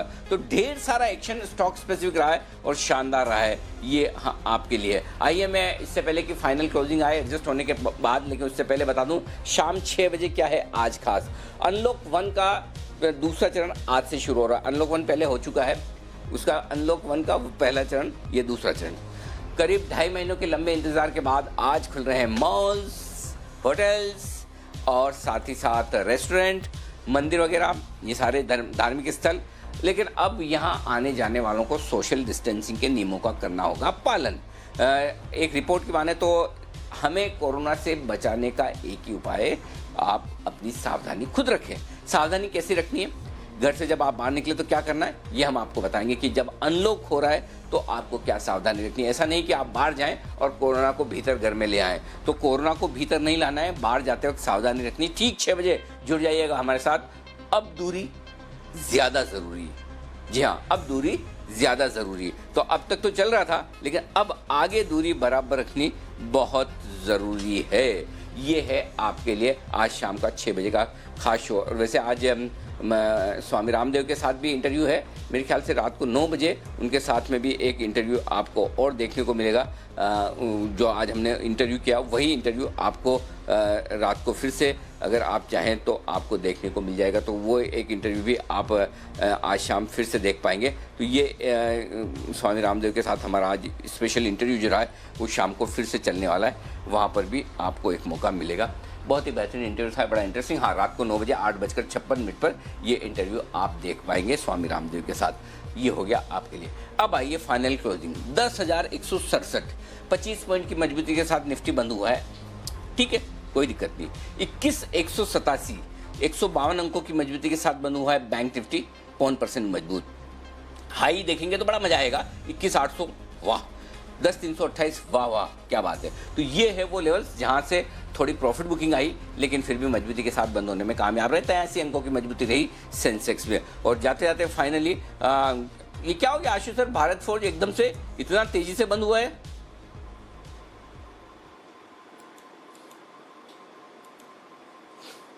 $360 था, आपको अपडेट दिया 365 लेके जाना है 71। तो अनिल जी कभी कभी होता है ना कि अल्लाह मेहरबान, तो बंदा पहलवान। हाँ जी बिल्कुल। हाँ हमें आप पे पूरा भरोसा है, आप अपने आप पे डाउट मत कीजिए आशु जी। आप अल्लाह के बंदे हैं, चिंता न करें। बिल्कुल मजबूत है। तो चलिए, बहुत बढ़िया। ये मजबूती के साथ शानदार क्लोजिंग आज के सेशन की होती हुई दिख रही। विदा लेने का वक्त है। बहुत कुणाल जी, राकेश जी, इसी तरह का बेहतरीन ट्रेडिंग सेशन रोज लेकर आए। हमेशा वायदा कारोबार में आपके टॉप गेनर आपके दोनों तीनों हो, एक कुणाल जी का, एक राकेश जी का, आईबुल और आइडिया की तरह इस तरह के स्टॉक्स हैं, इंडसइंड और अशोक लेलैंड। बाकी 2, एक सचिन जी का और एक हमारे आशु सर का। और बाकी आप देख ही सकते हैं सारे एक्सपर्ट्स के भी कॉल्स। जबरदस्त रॉकिंग है आज के सेशन में। आप सबसे विदा लेने का वक्त है। बहुत बहुत शुक्रिया। मुझे और दीप को दीजिए इजाजत। इस छोटे से ब्रेक के बाद कमोडिटी बाजार का अपडेट आपके लिए होगा आपके सामने। तो बहुत बहुत धन्यवाद, नमस्कार।